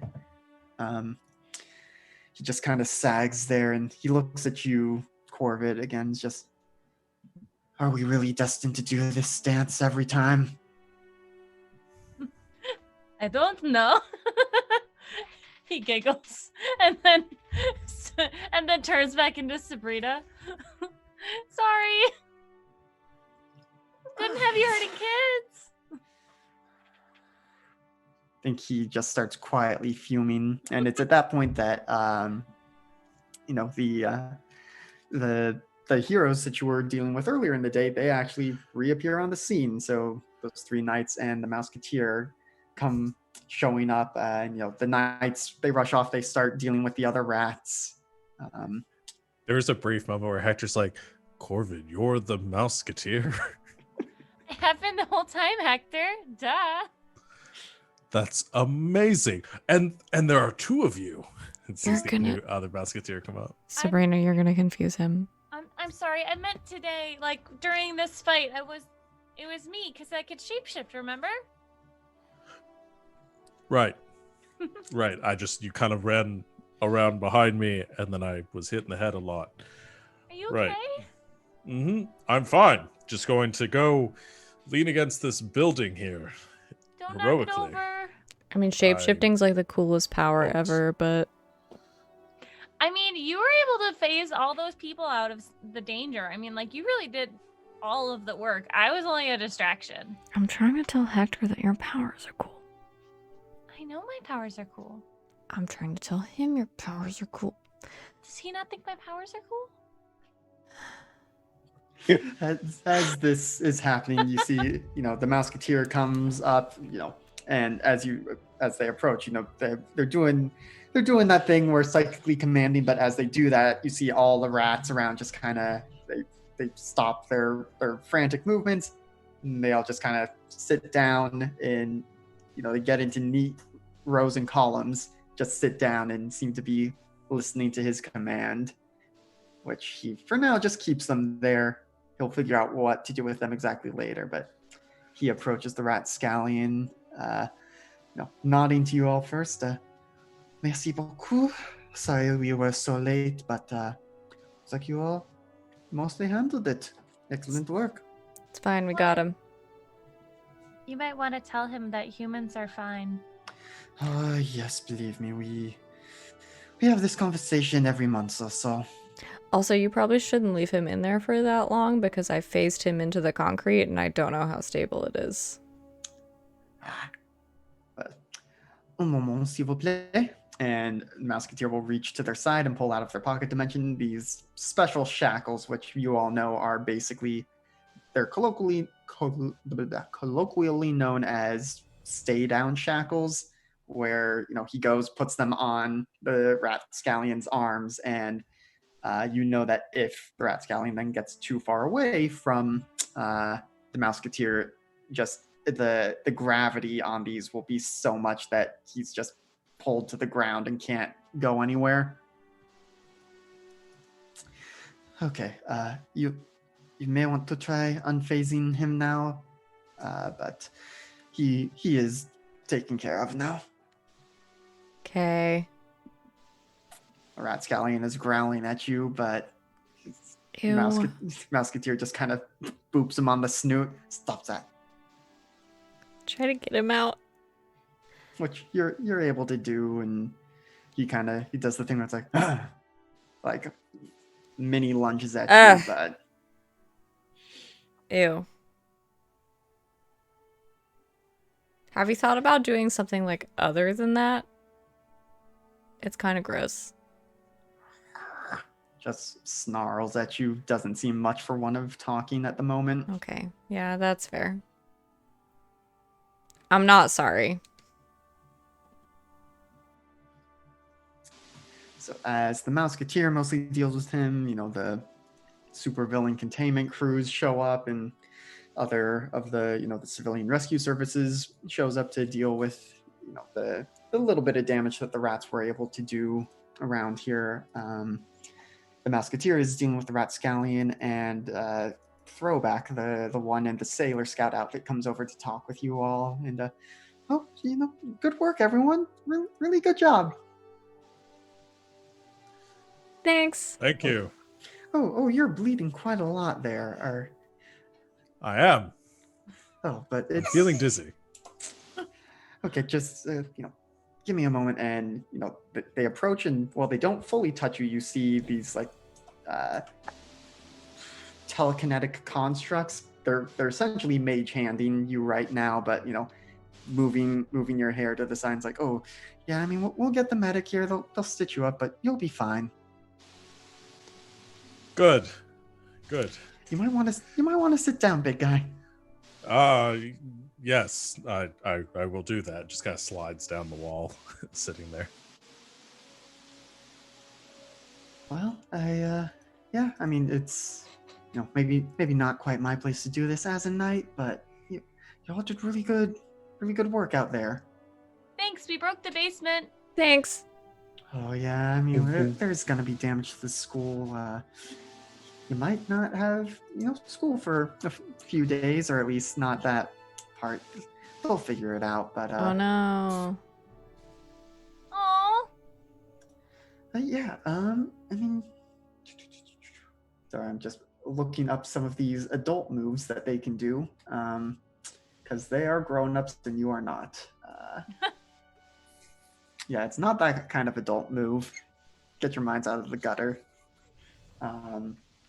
So yeah, she's basically doing a quick debrief, finding out, okay, we'll direct teams down there, make sure it's not going to collapse from what you did, and make sure we get those students that you got. But you did a really good job out there. And so because they are someone with influence over you, because they're adult and they're telling you who you are. They're saying you did a good job. You're all some saviors. So you can either accept their influence, or you can attempt to reject the influence. If you accept, I'll adjust your labels accordingly. If you want to keep your labels as they are, you must try to reject their influence. What is this doing? She's anime as hell. I feel like Maya's her biggest fan. Yeah, so either you can accept what they're saying, in which case I will bump your savior stat up and one of your other stats down. Ooh. Or you can attempt to reject the influence if you want things to stay the same. I'm down. Let's do it. Yep. Yeah, I'll accept. I'll accept. Yeah, and keep in mind that your labels are going to be shifting all the dang time. So this is by no means a permanent change, but so yeah, you're all gonna do. We'll do Savior up one, and for Chrysalis, we'll move your move your mundane down one because you are, you're freaked out those other kids. I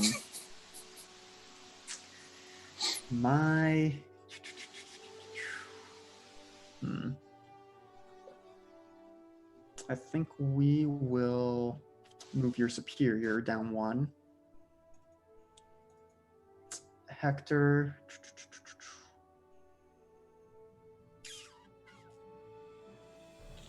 We'll also move your superior down one. Okay. And Subrina, we will move your danger down one. Which, as I'm looking at your stats, Chrysalis is now the only one with any positive danger. Yep. Yep. You are not a very punchy crew. Well, Hector Oh. punches things with other things. Yeah. But, all that said, you are, she moves off to help direct some of the cleanup crews, directing the medics over to you, Hector. They start patching you up. They slap fancy superhero bandage on you. And yeah, you are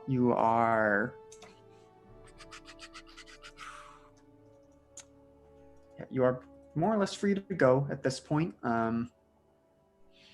What do you think the four of you do after a job well done?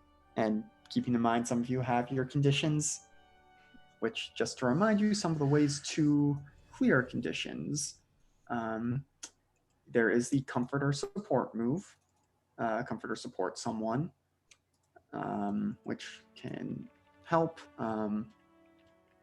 There is also, each of the conditions has a corresponding action to clear it. If you're angry, hurt someone or break something important. To clear afraid, run away from something difficult. To clear guilty, make a sacrifice to absolve your guilt. To clear hopeless, fling yourself into easy relief. To clear insecure, take foolhardy action without talking to your team. Now, there is also, kind of tangentially related, you all have your team moves, most of which revolve around, sharing a triumph with someone or sharing a vulnerability. So it is more or less the ball is in y'all's court. What would you like to do, having just saved the day? Mai's gonna do a team pep talk. Woo! What does that look like? Bad. Do it. Hey. Hey. Hey. Hey. She says to Hey. each of you. Come here. Okay.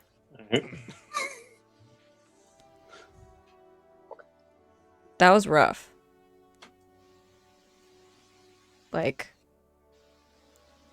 really rough.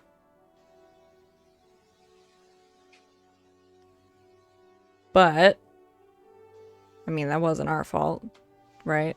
Like, getting punched in the head, Hector, definitely not your fault. And I feel like you took it really well. Thank And you. like, yeah, you're welcome. And like, Subrina, tigers fucking rule. So, Kevin, yeah, all of that was just rad. Oh. So, if you're feeling bad or like, I don't know, scared or like your head hurts, it'll be okay.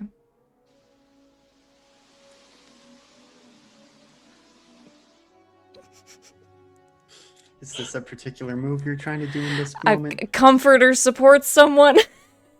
Okay. I think generally it's meant more for one-on-one, but go ahead and roll plus mundane. Well, I didn't want to ask you to do it 3 times, so. Mm-hmm. Oh no, it's bad.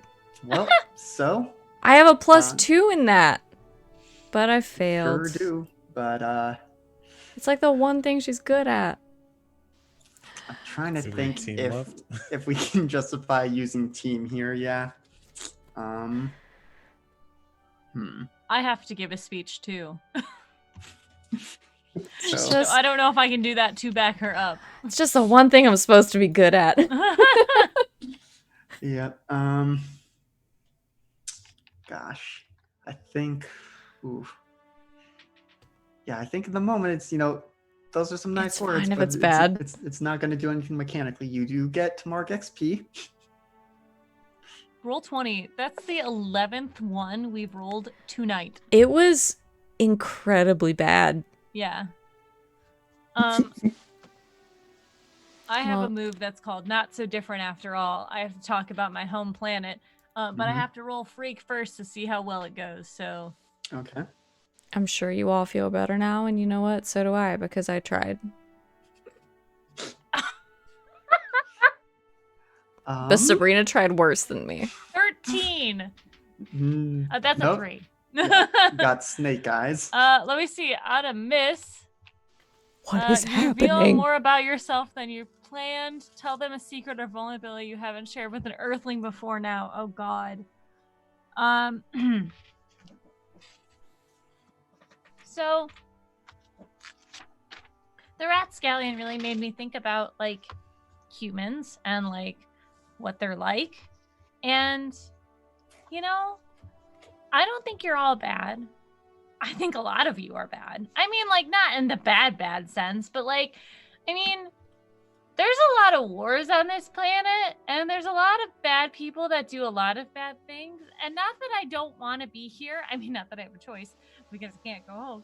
But like, I mean, it's kind of just like hard sometimes for me to really understand what it's like to be human, mostly because the rules are just all weird, but also because like where I'm from, we kind of just do our own thing and nobody really worries about anyone else. I mean, the whole reason my people can like shapeshift and stuff is because we want to mind our own business and not worry about other people's business. So we just turn into them so that we don't have to deal with like the mundane, ness of being different. And you guys really are all about being different and like, like races and ethnicities and like that's the same thing, but it's not the same thing. And like religions and like the way people act or who they love, it's all anyways, I think we all did really well today. I feel worse. Thank you. Yeah, it must be so hard being able to blend in with everyone all the time. Well, good talk. Kevin, I'm so sorry. Hey, Kevin, you want to go play Diablo?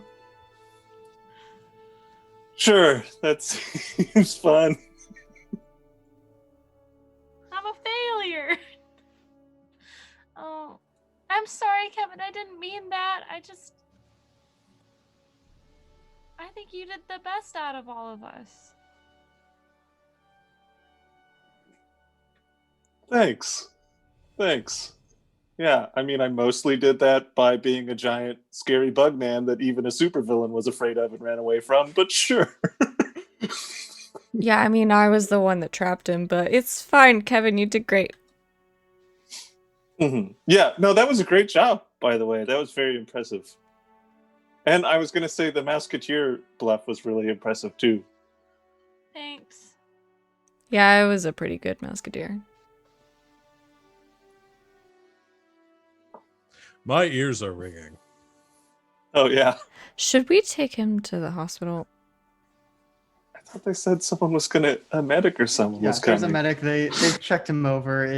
He's gonna be fine. Y'all are superheroes. You've got some regenerative abilities. He just needs to drink plenty of water and not do any strenuous activity.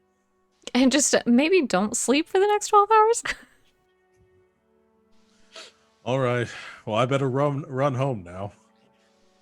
Yeah, I'm gonna go The too. medic who's like over tending to civilians, like, wait, no, no running. Okay. I'll call an Uber. I mean, you can still walk, just don't run. Oh. That's so slow. Yeah. Stop and smell a rose or something. Right. I'm just gonna fly home. I'll see you guys at school tomorrow. I don't think we have school tomorrow. Then I guess I'll just be at my house. Bye. Subrina like floats off. Well, Corvid floats off. So, Kevin, you want to come over? Sure, Diablo. Yeah. That sounds fun. So, Mai and Kevin head to Mai's house to play video games together. Subrina flies home, realizing she may have distanced herself from her friends. Hector is not sure what day it is, but he's trying this. He's giving this walking thing a shot. Not sure how much of a fan of it he is, but as there is time and distance between the event, is there anything else we should know about the two of you playing Diablo at Mai's house?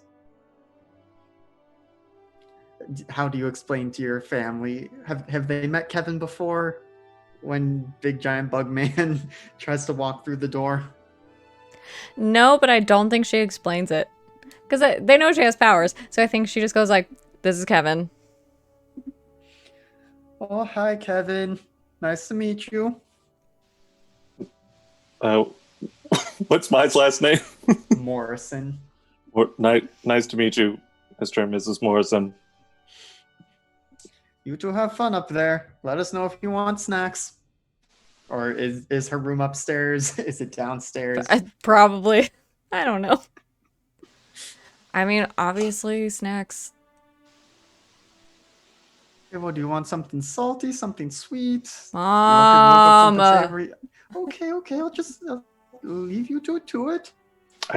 You don't need to worry, Mrs. Morrison. I don't eat in a traditional sense, so it's fine. Okay, that's new, but good for you. Okay, we'll bring something up for you in a little bit, Mai. Great, thanks. Oh, I think as you're going up, this oh yeah, I assume everything's okay with school. I assume you did something to. How are things at school? Realizing that the last moment that they don't know for sure that Kevin was also involved in that, but Things are great. Kevin helped. We probably don't have school for the next couple of days. It's fine. Oh, good. Yes. Yeah. We'll check our emails. We'll let you know what we hear from the school. Thanks, Mom.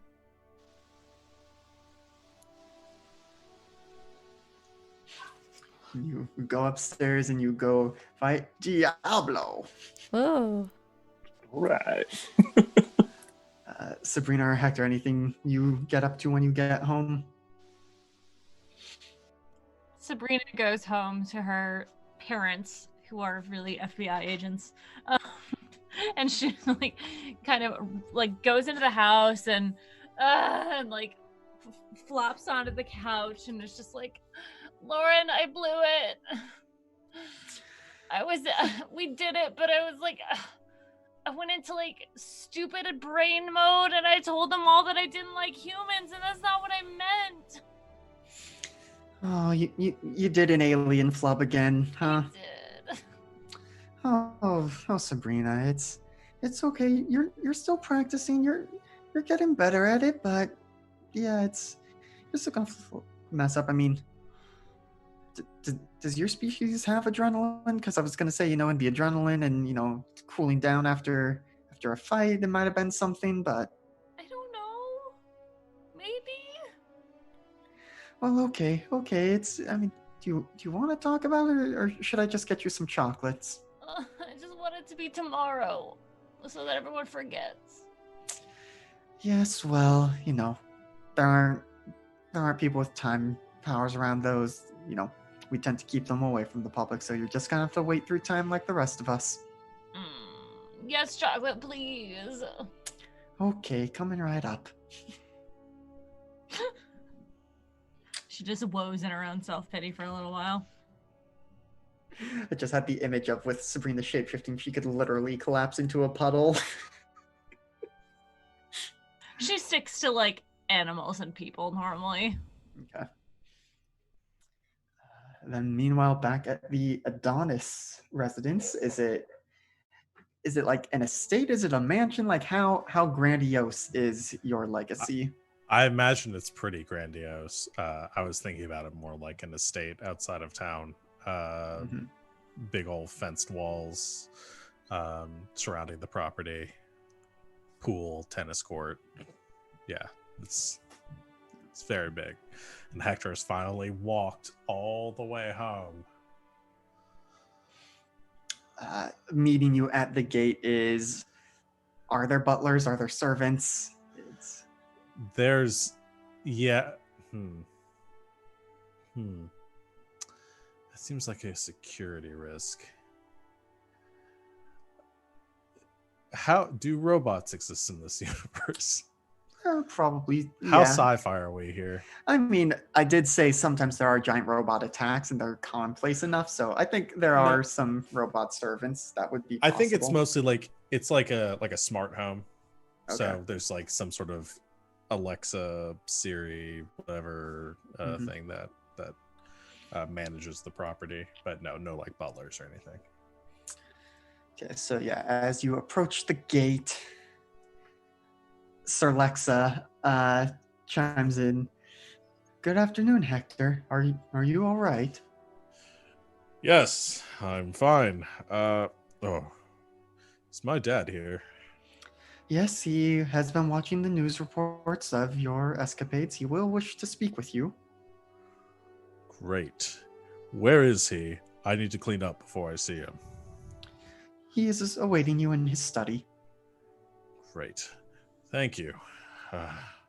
Just gonna go wash up first. And Hector, like, very quietly as Hector can possibly move, which isn't that quiet, heads to his room to, like, wash his face off and try to get the rat scratches in, put some ointment on, and then goes to meet his dad in his study. Come in, son. Hi, Dad. Hello, son. So you were watching the news?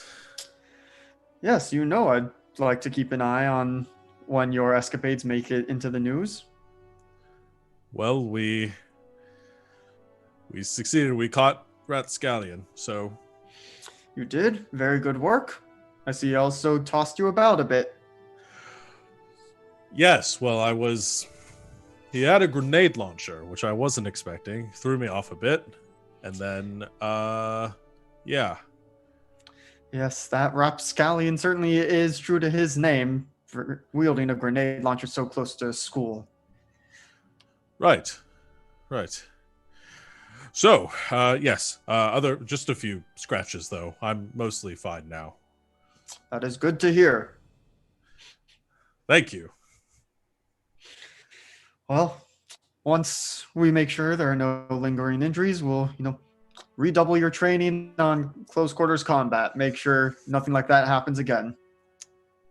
That sounds great.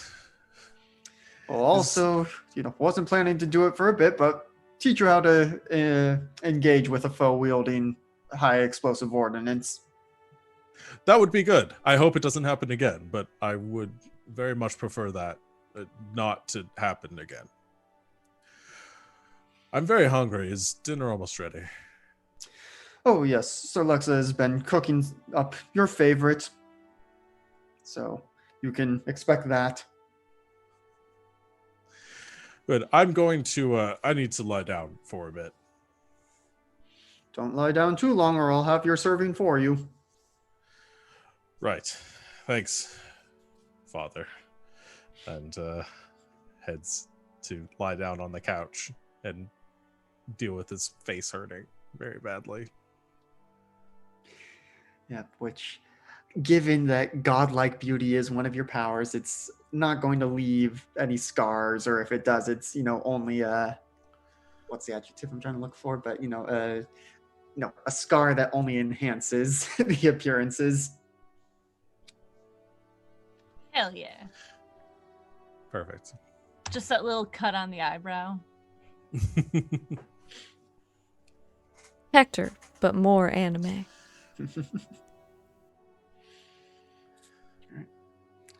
Are there any more conversations or scenes you all would like to do? Any texting of each other? Hector just at some point, because he was very dazed during the whole thing, I don't think he really processed most of the speeches that were being said in those moments there. Texts Subrina, and it's just like, thanks for trying to cheer us up, by the way. That helped. It helped? Question mark, exclamation mark, question mark, exclamation mark. Well, my ears were ringing, so I don't think I fully caught everything, but yeah. Yes, it did. Sabrina sends the emoji that's like a smiling face with the drop of sweat that's like, ah, thanks. That's so sweet of you to say. Thumbs up, thumbs up, thumbs up. Text my a little later. I totally flubbed it up. I'm the worst. I'm never gonna be able to give speeches. It's fine. Kevin's not even that mad, so. Kevin's mad? Does he hate me? Pause Diablo, just like sitting on the couch. Kevin, how mad are you right now? I mean, I'm still a little worked up from the fight overall, but I do have the angry condition. Are you mad at Subrina? Sabrina's really worried that you're mad at her, and she's texting me. I don't like doing this, but she's my best friend, so like, are you mad at her? Just tell her I'm not mad. It's fine. Okay. It's fine. He's not even mad. Is he just saying he's not mad, or is he actually mad? I'm so nervous. I don't want to throw my friends away. I don't even ask him. He's not mad. Did you even ask him? I totally asked him. He's not mad. Teary face, teary face, teary face. She's sending me crying emojis, and I don't know what to do with them. I don't know. Is there some kind of like math you can do to tell me what the best emoji is to send back? Eggplant.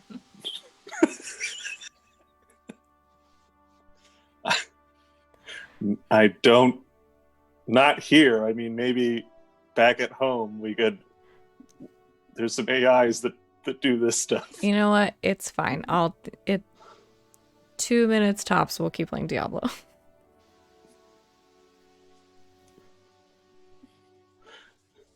We should just tell her everyone should get together tomorrow and celebrate our victory after Hector's had time to sleep off the concussion.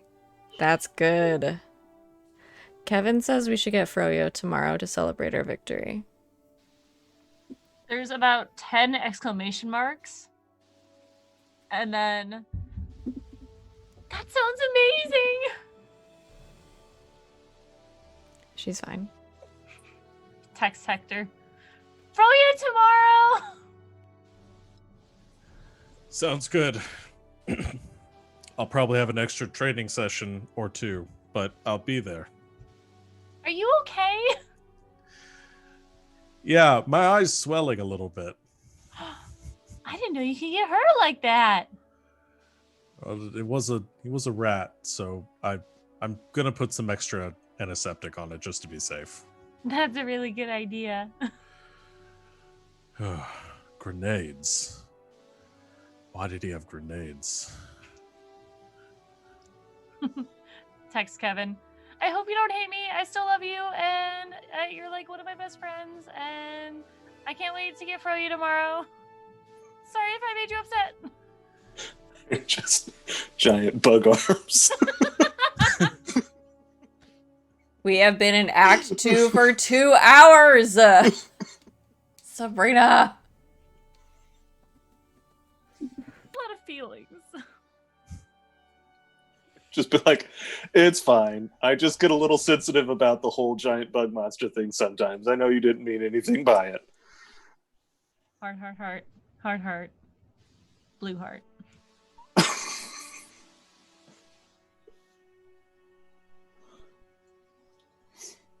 All right. Well, I think unless, I want to give you guys the option to try and comfort and support someone again, but I also don't know how interesting that would be. Just have everyone go around and try rolling it for someone. Oh boy, I don't want to fail again. Could I have the text I did be one? Yeah, I think with all the texting, you all can choose one person in that you were trying to comfort or support. What did you down mine? I think I had downed your danger. Oh, to -2? Yes. Wow. Solid. Because you did not do a lot of directly engaging the threat in all True. that. But yeah, -2 is the lowest it can go. Yeah. And I never will again. Okay, all right. Oh no. So, again, you said the words, no mechanical outcome from them. But narratively, whatever you all feel. Just a lot of misses going on. Oh my gosh. It's been really bad. It has been. I just rolled a 4. Yep. Chrysalis got a 6. Or Would have been a pass if not for. Or actually, all yeah. my- So it should be a pass because the lowest you. Or hold on, let me double check this Why rule is it because a I have this folder. -3? So, I think because of one of your conditions. Oh. Yeah, the sheet rolls your conditions in automatically. Yeah. Oh no, then it's. I think it maxes at -3 because. So the never more than +4 and never less than -3, no matter what other penalties or bonuses. I forgot about angry. So. Subrina is just in a funk. Yeah. Maya or Hector, either of you want to try a roll? I can try. It's going to be at a -1 with my angry condition. And Kevin and Sabrina, you do get potential from that. Oh, nope. I rolled an 8. Okay, so for comfort and support someone. So this one is more so just on a hit, they hear you, they mark potential, clear a condition, or shift labels if they open up to you. Suppose we should have said who you were trying to comfort or support first. Right. Well, he did text Sabrina, so. Okay. So yeah, Sabrina, you can either mark a potential, clear a condition, or let Hector shift your labels, if you know what I mean. I don't know. It's late. We're almost out of time. I'm gonna mark a potential because that pushes me over the edge. Hey, You know what I mean? Hey, like other Powered by the Apocalypse systems, as soon as you mark enough potential for an advancement, you get to take it. So you can do that now. You can also think about it, but before we play again in 2 weeks. So yeah, that's good. And Maya, are you gonna make a roll or? Yeah, I'm gonna try to roll to clear one of Kevin's conditions. All right. In that I think she opened up a little bit in being like, Sabrina's texting me, please help. Sure. Da-na-na, da-na, da-da-da-da. That's a 10. It's a skill I'm good at, finally. Yeah, so same thing. Kevin, you can mark potential player condition or let Mai shift your labels. And on a 10 plus, Mai can also add a team to the pool or clear condition yourself. I'm going to clear my condition. Yeah. No longer afraid. Thanks, Kevin. Yeah, I think I will clear angry. All right. Sounds good, because conditions do carry over between sessions. So there is a GM move, making time pass. I forget what exactly it's called, but that's how we reset the team pool to 1. I think conditions still stick through that, though, so you really do want to figure out ways to clear your conditions. Would video game night count as sharing a triumphant celebration with someone? Sure. I would think more so defeating the supervillain, but if you're doing really good in the video games. Well, no, I mean like after our celebration is the playing video game night. Yeah. If that's the case, being treated as a normal person, I can clear a condition. Okay. And we're just playing video games. Nice. If everyone goes to Froyo tomorrow, Subrina might still be feeling afraid of hurting her friend's feelings and not do that. That would be her running from something difficult. She does love Froyo. Okay, so despite your text to Mai saying so excited you don't show up to Froyo tomorrow, so we get this Avengers post-credit scene, but instead of shawarma, it's Froyo, but it's just the 3 of you. What the hell? Sabrina going to be here? Is she late? I mean, it was her idea.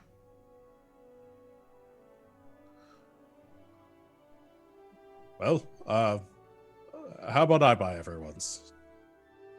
You don't have to do that. No, I should.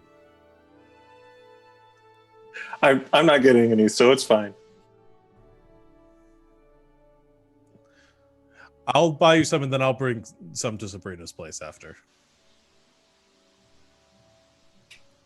Cool.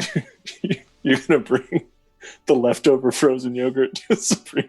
No, I'm gonna buy her a to-go and then bring it over there. Okay. And put everything on it, because I know that's what she does.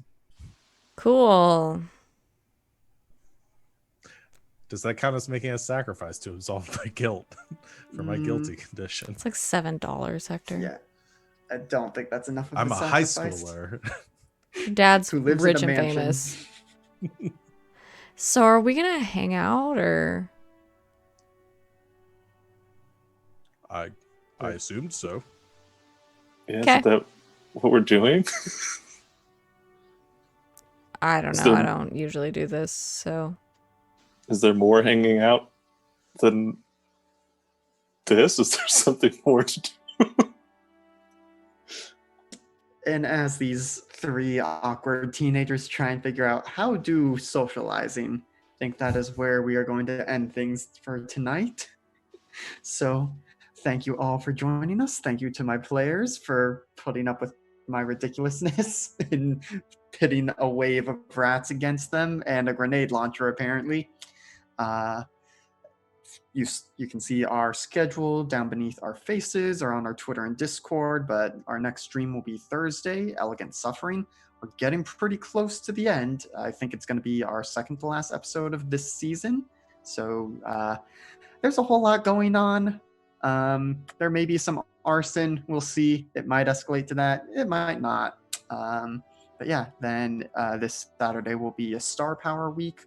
And then next Tuesday, we'll be back with Sean doing more overarms. And then this game will be back on November 3rd, election night, scariest night of the year. So we're going to do a Halloween episode. This Saturday is an apocalypse week. Oh, right. Yes, it is. I forgot. I'm like, I even knew I'm playing in that and not the other one. Whoops. But yes, sorry. This is an apocalypse weekend. So yeah, that is our schedule. Anyone got things to plug or promote?